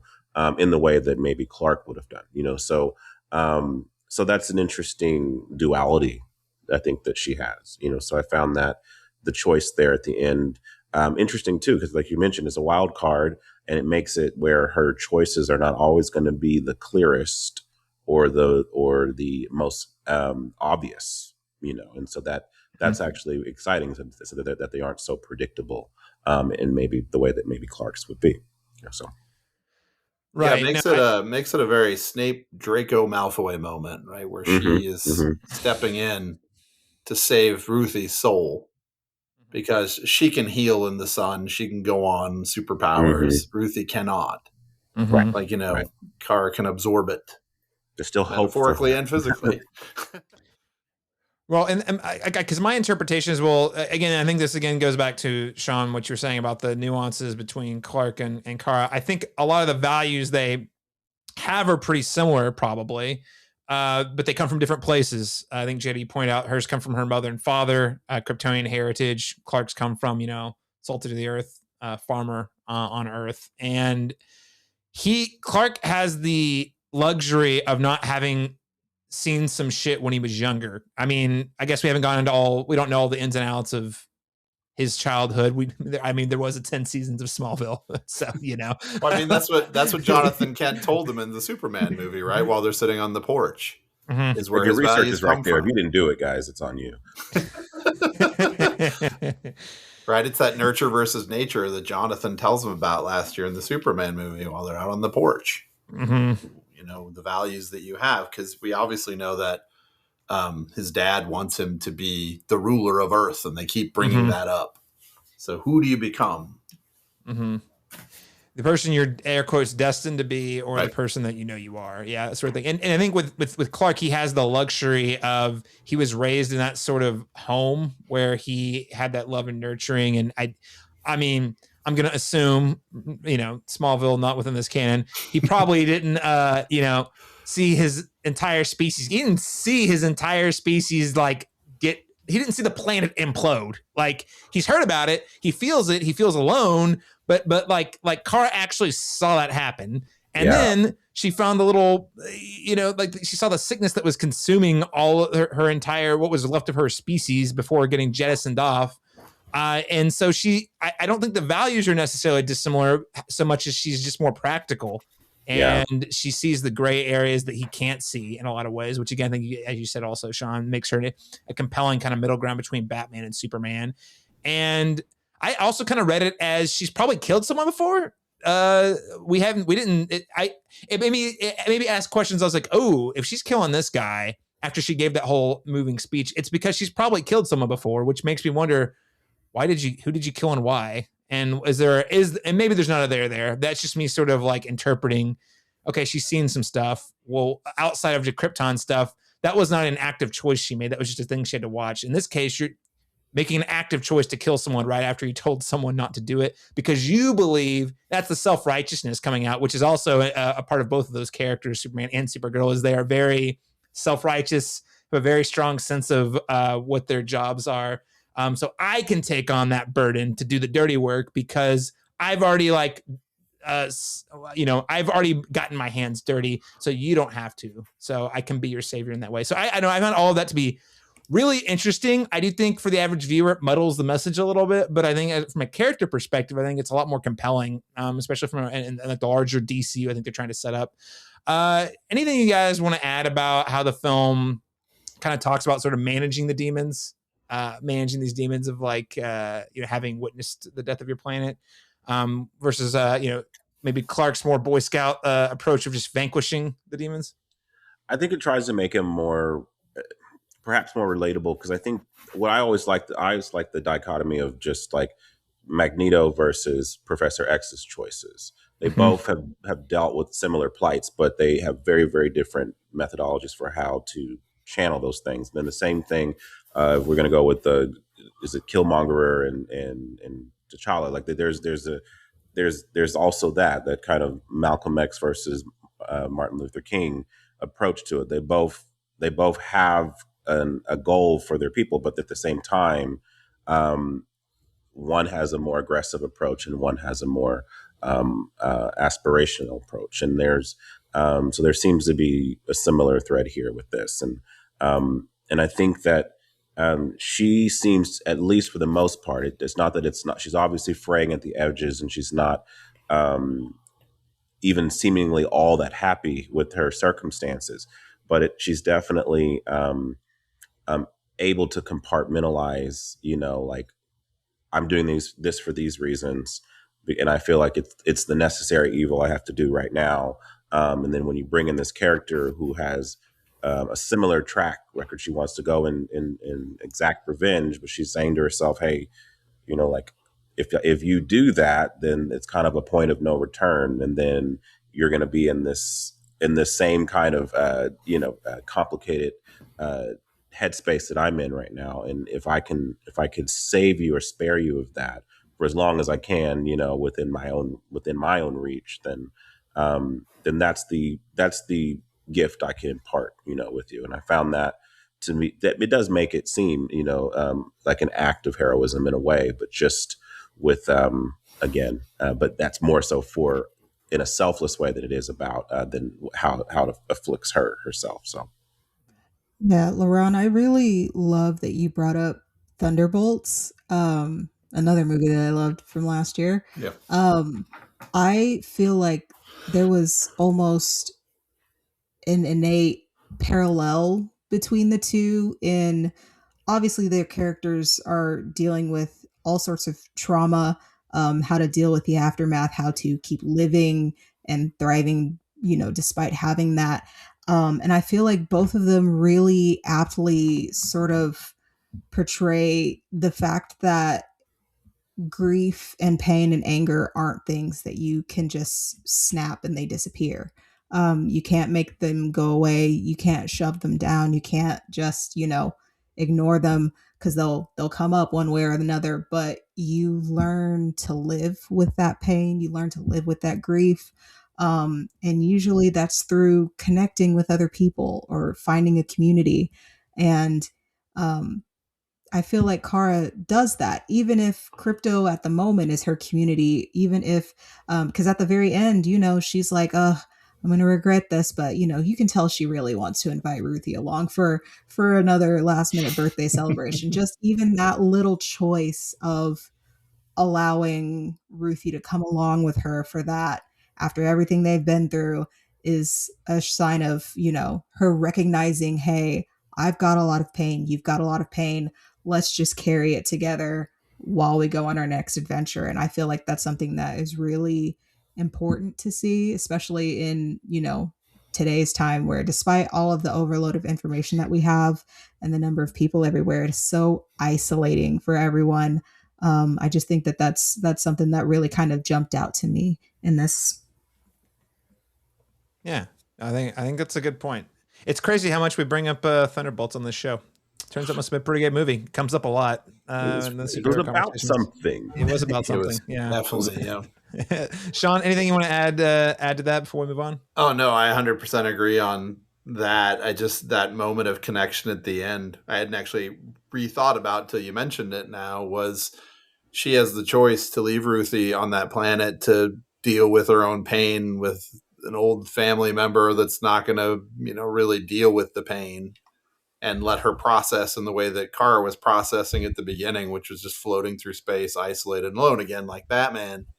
But instead she chooses the Clark route of, let's make a family. The family is not just the family you've lost, but the family that you choose to have. And she chooses to be a family in the way that Clark has chosen to make a family out of the old people around him, not having a family. And they both came from similar circumstances, right? Their entire civilization gone.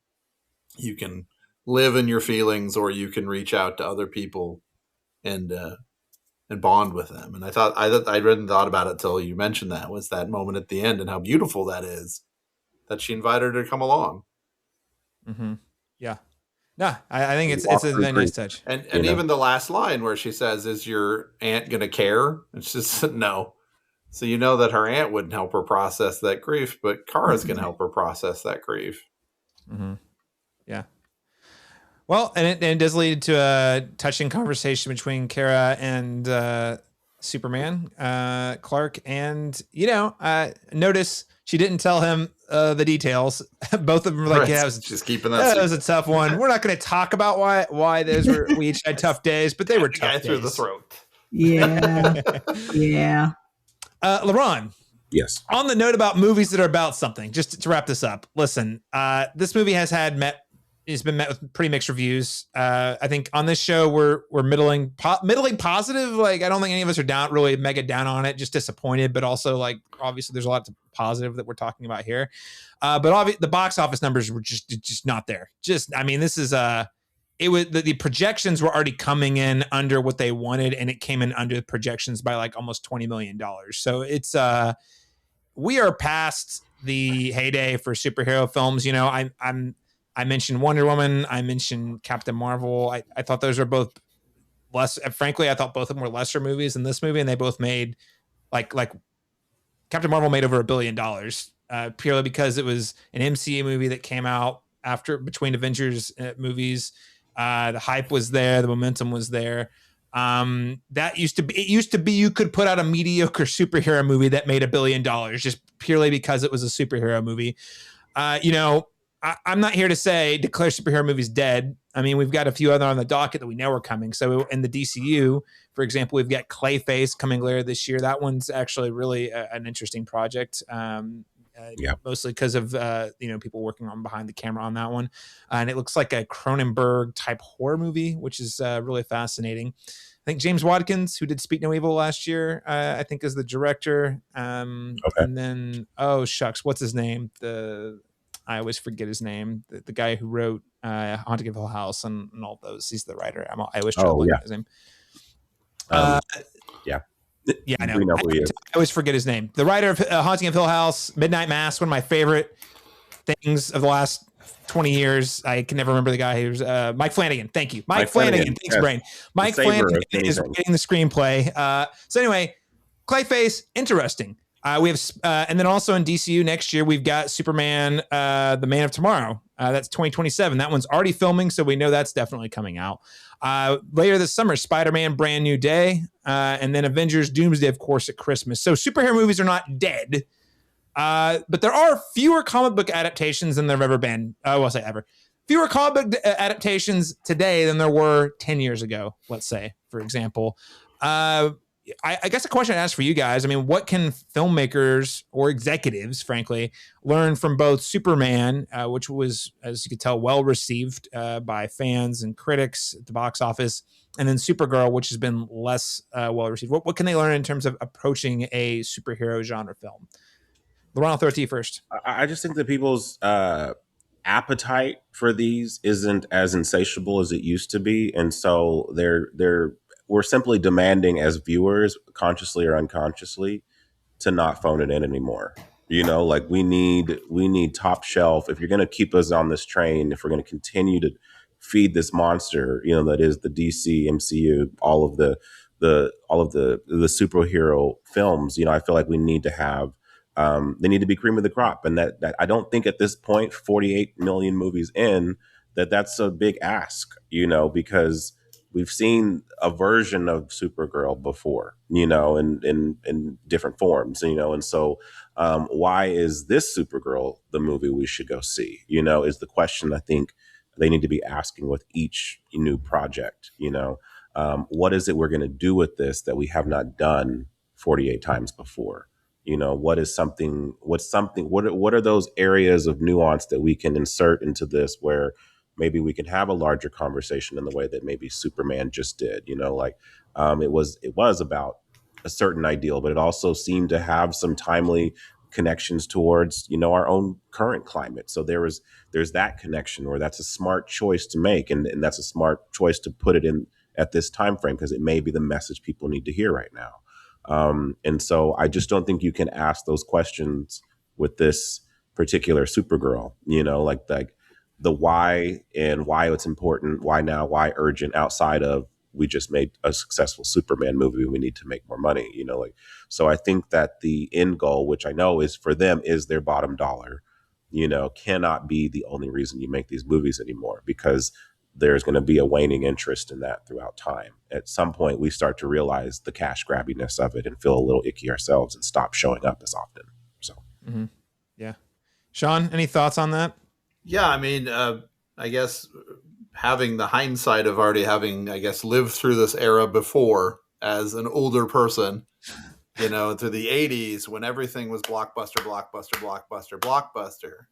And then, we had Batman in 89, which changed the game, right? And then Batman Returns, and then everything started to get pumped out every summer. And then we had this really interesting moment in the mid 90s of this huge burst of independent films that people gravitated towards, right? I mean, 1994, and I remember sitting in my one screen movie house in Cheyenne, Wyoming, when we saw Pulp Fiction. And 15 minutes after it was over, people still had moved from the seats. And I tell the students this all the time, like, you guys, you can watch Pulp Fiction, but you'll never have the experience we had watching Pulp Fiction, because now every movie is a nonlinear story. But this was like the first time we'd really seen that happen, and it was mind blowing. And all these movies that came out after, and I really feel like, and I've talked about this a lot on my movie reviews, this year is really a year of rebirth of a lot of really beautiful, fun, independent movies. And yeah, these superhero movies are great, and they're going to have to fill their summer role, but we're moving in this really great moment of independent films. I mean, I can run down the list of movies I've seen this year, like Fantasy Life, I Love Boosters, Tuner, Is God Is, Good Night, Have Fun, Don't Die. Just these really smart, veering off the standard storyline page scripts by these new up and coming talents. And like I said, I've lived through this before, and so it's just another wave, another cycle. And that's why I said I think what James Gunn is doing is smart, and that's why I really hope they allow James Gunn to continue, because he's pulling out these books that people aren't really necessarily familiar with. Like, they're familiar with the Superman story, the origin of Batman story, but they're not familiar with Woman of Tomorrow. They're not familiar with Man of Tomorrow. And he's trying to pull those things. He was going to do The Authority. I think that's backlog now, which now, because it will seem too much, I think, like The Boys, because it's essentially the same story, right? And I think people are, worried about that because it may separate just the people who have general surface level knowledge of who these characters are from those who know the books. But I think he's really shooting for the fences here. Like, hey, look at these interesting takes on these modern takes on these characters. Maybe you know Hal Jordan, maybe you know Jon Stewart, but do you know Jessica Cruz as a Green Lantern? Right. And so let's bring her in and show what's been happening after New 52 bombed out and we brought back Rebirth. Let's look at all these Rebirth characters. I think that's a really interesting swing to try and make a name. And I hope whatever happens with the merger and, to my beloved Warner Brothers. I know. I hope that they find their niche in this. And I think you could do it by finding an interesting way to combine blockbuster with independent sensibilities. And I feel like they were trying that, like I said, with this, as kind of a Greta Gerwig coming of age story of Supergirl mixed with what we know about blockbuster summer movies, if that makes any sense. Yeah. Yeah. No, I think it does. I mean, I do think, James Gunn himself has a lot of the sensibilities of independent. I mean, this guy made Troma films back in the day. So whenever they named him kind of the head of DC, it was definitely a swing. One that obviously I was a huge fan of just because I love his Guardians. I mean, most of his films, but what he'd done over at Marvel in particular. And I thought his Suicide Squad was awesome. But he definitely has. He strikes me as an indie director who got the Marvel machine. He was one of those indie directors the Marvel machine took and lifted up, and now he's able to make blockbusters with that sort of sensibility. Jada, what do you think the execs, bigwigs can learn about superhero movies from all of this? I mean, there's a lot of things that I could say. They're not going to learn any of them, but I don't know. It's been kind of a slow creeping realization, I think, for general audiences over the last decade or so. But a lot of the big studios, which truthfully is about to become just one studio, is they keep writing checks that they creatively can't cash. There's just a lot of oversaturation. Something blows up and gets big, and then they immediately try and make 200 copies of it and then just put it, plaster it everywhere. And then people get tired of it. And then they're like, oh, well, why? This one thing worked. Why doesn't this formula work for everything? They don't understand that people aren't into homogenous entertainment. Like, they just don't want the same. They want to be shocked and surprised for good reasons. They want that to happen organically. I feel like nowadays they're like, oh, well, what will get us trending on TikTok, or what'll get us trending with the youth? Or like, I've noticed a lot of conversations about like a lot of animated films are just doing center framing now because they want to make it able to be shareable on social media, which is an absolute travesty.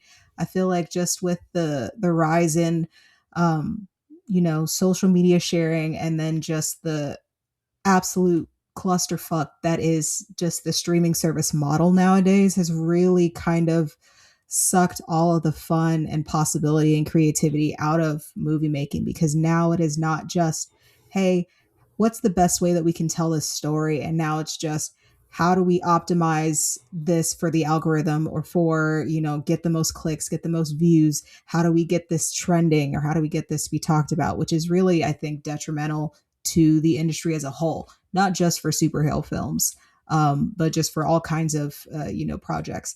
The best films that I've heard about over the last few years have been strictly by word of mouth and not social media word of mouth. Literally just conversations with other people who I know like movies, or who I know don't like movies, and I'm surprised that they're talking about it. I think that they just need to probably reorient themselves and reprioritize what exactly they want to push, just because we're not really getting any more, bigs, or we're not getting any more Back to the Futures. They're just like, we need to go bigger and better and, more flashy, more. And I'm like, no, people don't want that anymore. They want to connect with characters on a screen. Like, yeah, having a cool camera moment or a cool like effect is great. But if, as with this movie, if nothing happens and nothing connects you to any of the characters except for maybe one or two, why is anyone going to remember that in 10, 20 years? What makes it rewatchable? Yeah, no, I think you nailed it. I think it ties really well into what Shawn was saying about, we've kind of been here before. I'm not gonna, we're running pretty long, so I'll try to keep it short. This is not an original idea comparing superhero movies to Westerns, but I'll just say that if you think about the Western film, this is a thing that for people even for you, Shawn, I like the Westerns, like as a genre, that was the backbone of Hollywood from World War II to Vietnam. Basically from like the 40s. I mean, there were Westerns before World War II, but in terms of the John Wayne Western and all the iterations, where these things were like the studios would pump them out, all these different iterations. It was on TV, it was in the films, and that was basically from World War II until around the late 60s, early 70s. And then wouldn't you know it, people basically stopped showing up because they got tired of seeing the same thing over and over again. And it led to a big explosion. Like basically the entire business model was imploding. And that's when they started throwing money at people like George Lucas, Steven Spielberg, and Martin Scorsese, Francis Ford Coppola. And it was like a whole new rebirth of the industry as we knew it at that time. And, I will say I love and adore superhero comic book movies, but I really feel like more or less at this point, a lot of it's slop, or it feels like slop, or feels forgettable. Even the ones that when I enjoy it in the moment, I'll come back later. I'm like, I don't remember that movie. I don't remember half of the MC movies. The ones some of them I even liked when I watched it. So I think people are just ready for something different. And Shawn, I know on your channel you don't watch horror movies, but right now the big thing happened. No, like for real though, the big story of the year, I think it'll be of the year, definitely of the summer, if not the year, is Obsession. Like bringing Gen Z out to the theaters, unlike we've ever seen them out. Gen Alpha, like it's huge. And why is that? It's a totally fresh thing. It's a horror movie from a guy. They made it for under $1 million. The dude's like 28, and he just wanted to make a cool movie that he thought be interesting. We also got Backrooms. I don't think it's as good as Obsession, but it is an interesting film from a guy who's 20. And you see the younger audiences are showing up for that stuff. And I think it's, if I think about this, something I talk about, Laron, you know, I've talked about this a lot. I talk about my wife a lot is, we've been going through nostalgia hell for like the last 20 years in cinema now. Not to say that there aren't big original movies. We've got a Christopher Nolan movie coming out later this summer. They do exist. But in terms of what has been flooded into the market, superheroes is a big part of it, but it's not the only thing. It's remakes, it's superhero, it's IP. And if I'm, and like we've burned through all the 70s, 80s, and 90s nostalgia. We've hit on the early aughts nostalgia. And I'm sitting here thinking, if I'm a 20-something, I've literally only been getting fed the remakes of old stuff. Like I don't have a childhood to get remade because it's just remakes of remakes. So when am I getting a Family Ties movie? And then it's done. When Alex Keaton is on the screen fighting for Dukakis to win. Then... Listen, I will say it was worth it to get Top Gun Maverick, okay? That was so good. It was all worth it for Top Gun Maverick. There's an anomaly, but yes, that happens. That happens occasionally. But and who would know? Like, but yeah, you're right, Caleb. It's very much like what is the quintessential Gen Z era movie that is uniquely their distinct perspective, voice, experience, because so much of it, we're getting legacy sequels, we're getting, we got The Devil Wears Prada, we got later this year we got Practical Magic 2. Granted, I saw both those movies, I love both those movies, but I'm not Gen Z, you know what I mean? Like, so that's for me, that's not for them. And so it's kind of what do they have of their own? And I think that's what we're seeing with Obsession and Backrooms. It's definitively original creations from that mindset, and it's catching on. Those movies had legs, like Obsession is doing something that I haven't seen happen since Titanic, which is the movie comes out and then it makes more money the following weekend and more money. 3 weekends in a row. That never happens. That never happens. Yeah, and now it's at a little over 300 million, on something that was made for $750, $1,000. So it's like, that's crazy. That shows you though that, and they're going to learn the wrong lesson from it, as Jada said. I'm sure.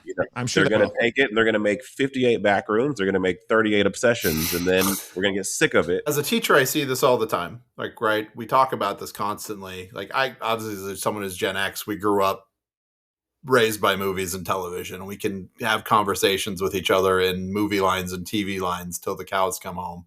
And movie day was super special in class when that teacher would roll in the TV, or in my 80s childhood, the projector. That's right. Can't buy me love on a projector in 6th grade. Totally inappropriate, but we watched it. The 80s. That was a special day. Now, if I show anything, it's not, they don't like movies. If they're not invested in a story in a minute, forget about it. And a lot of it is standard movie stuff. A lot of it, the first 15 minutes, you get to know the characters, the dialogue. And so what we do in class is we basically walk through a movie now. We talk about movie creation and the process of writing scripts. So I let them know, hey, these first 20 minutes, you're going to get to know the characters. There's not going to be a lot of action. There's not going to be a lot of things. And then we stop movies. We talk about movies. And it's a totally different mindset about how to look at movies now with youth. And the way they do, they're used to watching bursts of things, and so there's got to be something to hold their attention. I think when I talk to them all the time about the same, what is the thing that is yours? Because I can talk to you about movies, and I think Sinners last year, they love Sinners. It was a movie that they feel like is fresh, is new. They were all going to see it. When I got posters for Sinners to give out, those were gone quickly. And, it wasn't, like you said, it wasn't a retread movie. These were new ideas. And this is something Warner Brothers wasn't going to sign off on or pay checks to see.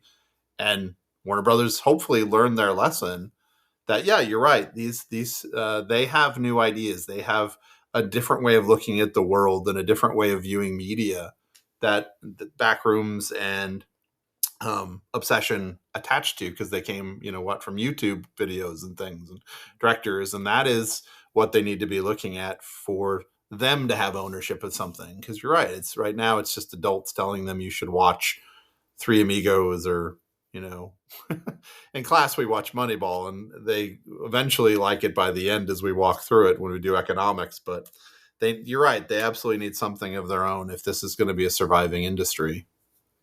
And I think that goes with superheroes too. It's just it's not acceptable to just do a superhero movie as we've been making them for the last 25 years. I don't think superhero movies are necessarily out of style, but what I am saying is that in terms of just constantly recycling the same things, I think people are over it. And I think we're at a big inflection point where we still get westerns, right? We still get Westerns. I mean, True Grit came out a while ago. Love that movie. I mean, there's neo Westerns. It still exists, but it's not like they're pumping them out. And, maybe we have reached the point where superhero movies have had their time in the sun.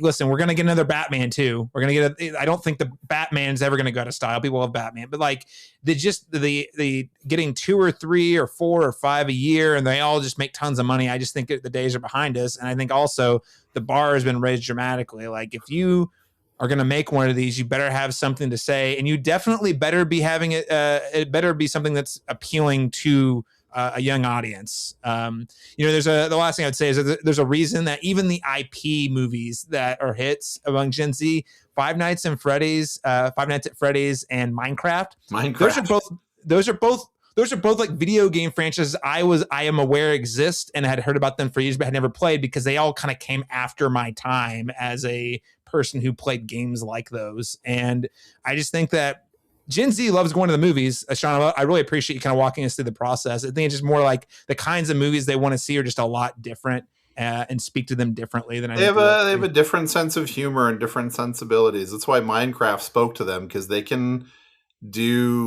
in a, kind of an ironic sense of humor, and they like going to movies ironically that they can have fun in. And Minecraft hit their sweet spot where they could quote lines that they thought were fun, that they all knew, that it bonded them together in a world where they don't, you mentioned it before, they're really disconnected from each other through technology.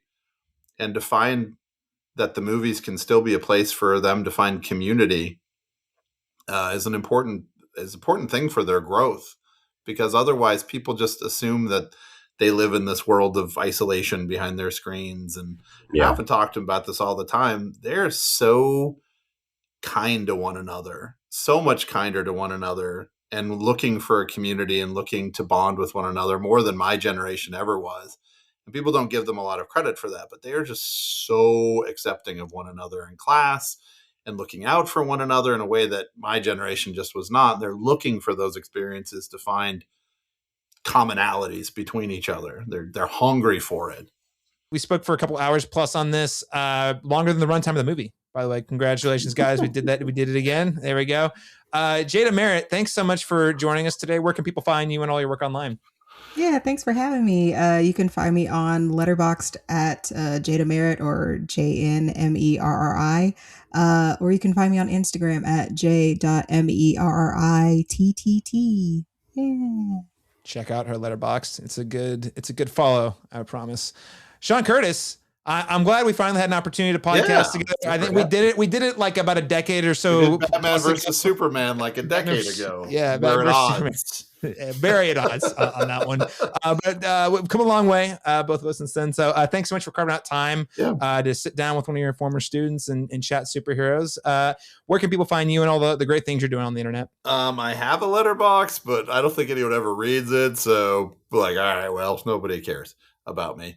But I'm on TikTok at B13 Studios, basically just doing my thing, processing movies. I started doing minute-long movie reviews just as a way to, because I like to go to the movies and process my thoughts, and I 98% of the time go by myself and have no one to talk to about the movies. So I do a minute, and then I do a much longer version for people who want to have a discussion with me about it. They're on TikTok, and they flow into YouTube and stuff. So B13 Studios. If you want to follow me, I'm there.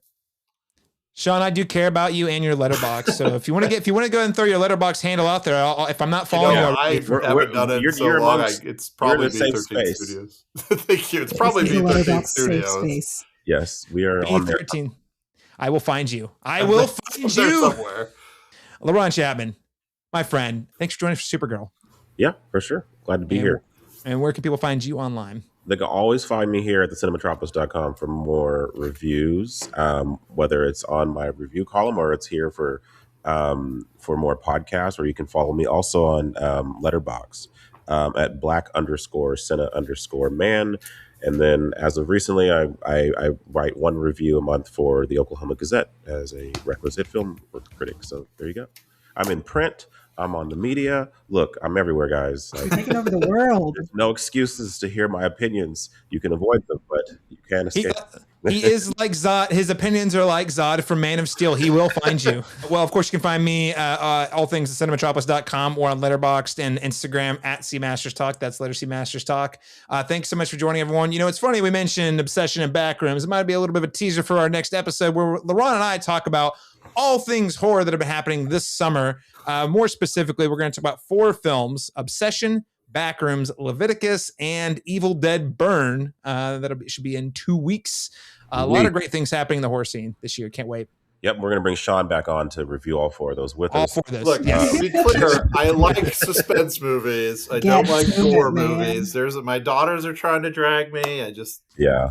You didn't read the fine print in that contract that made you sign in blood that said if you review Supergirl, you must review the horror movies? When I was like 5 years old, my brother showed me Creepshow in like 1983, and it's ruined me for the rest of my life. Oh, man. I was traumatized by the werewolf eating Hal Linden. So, okay.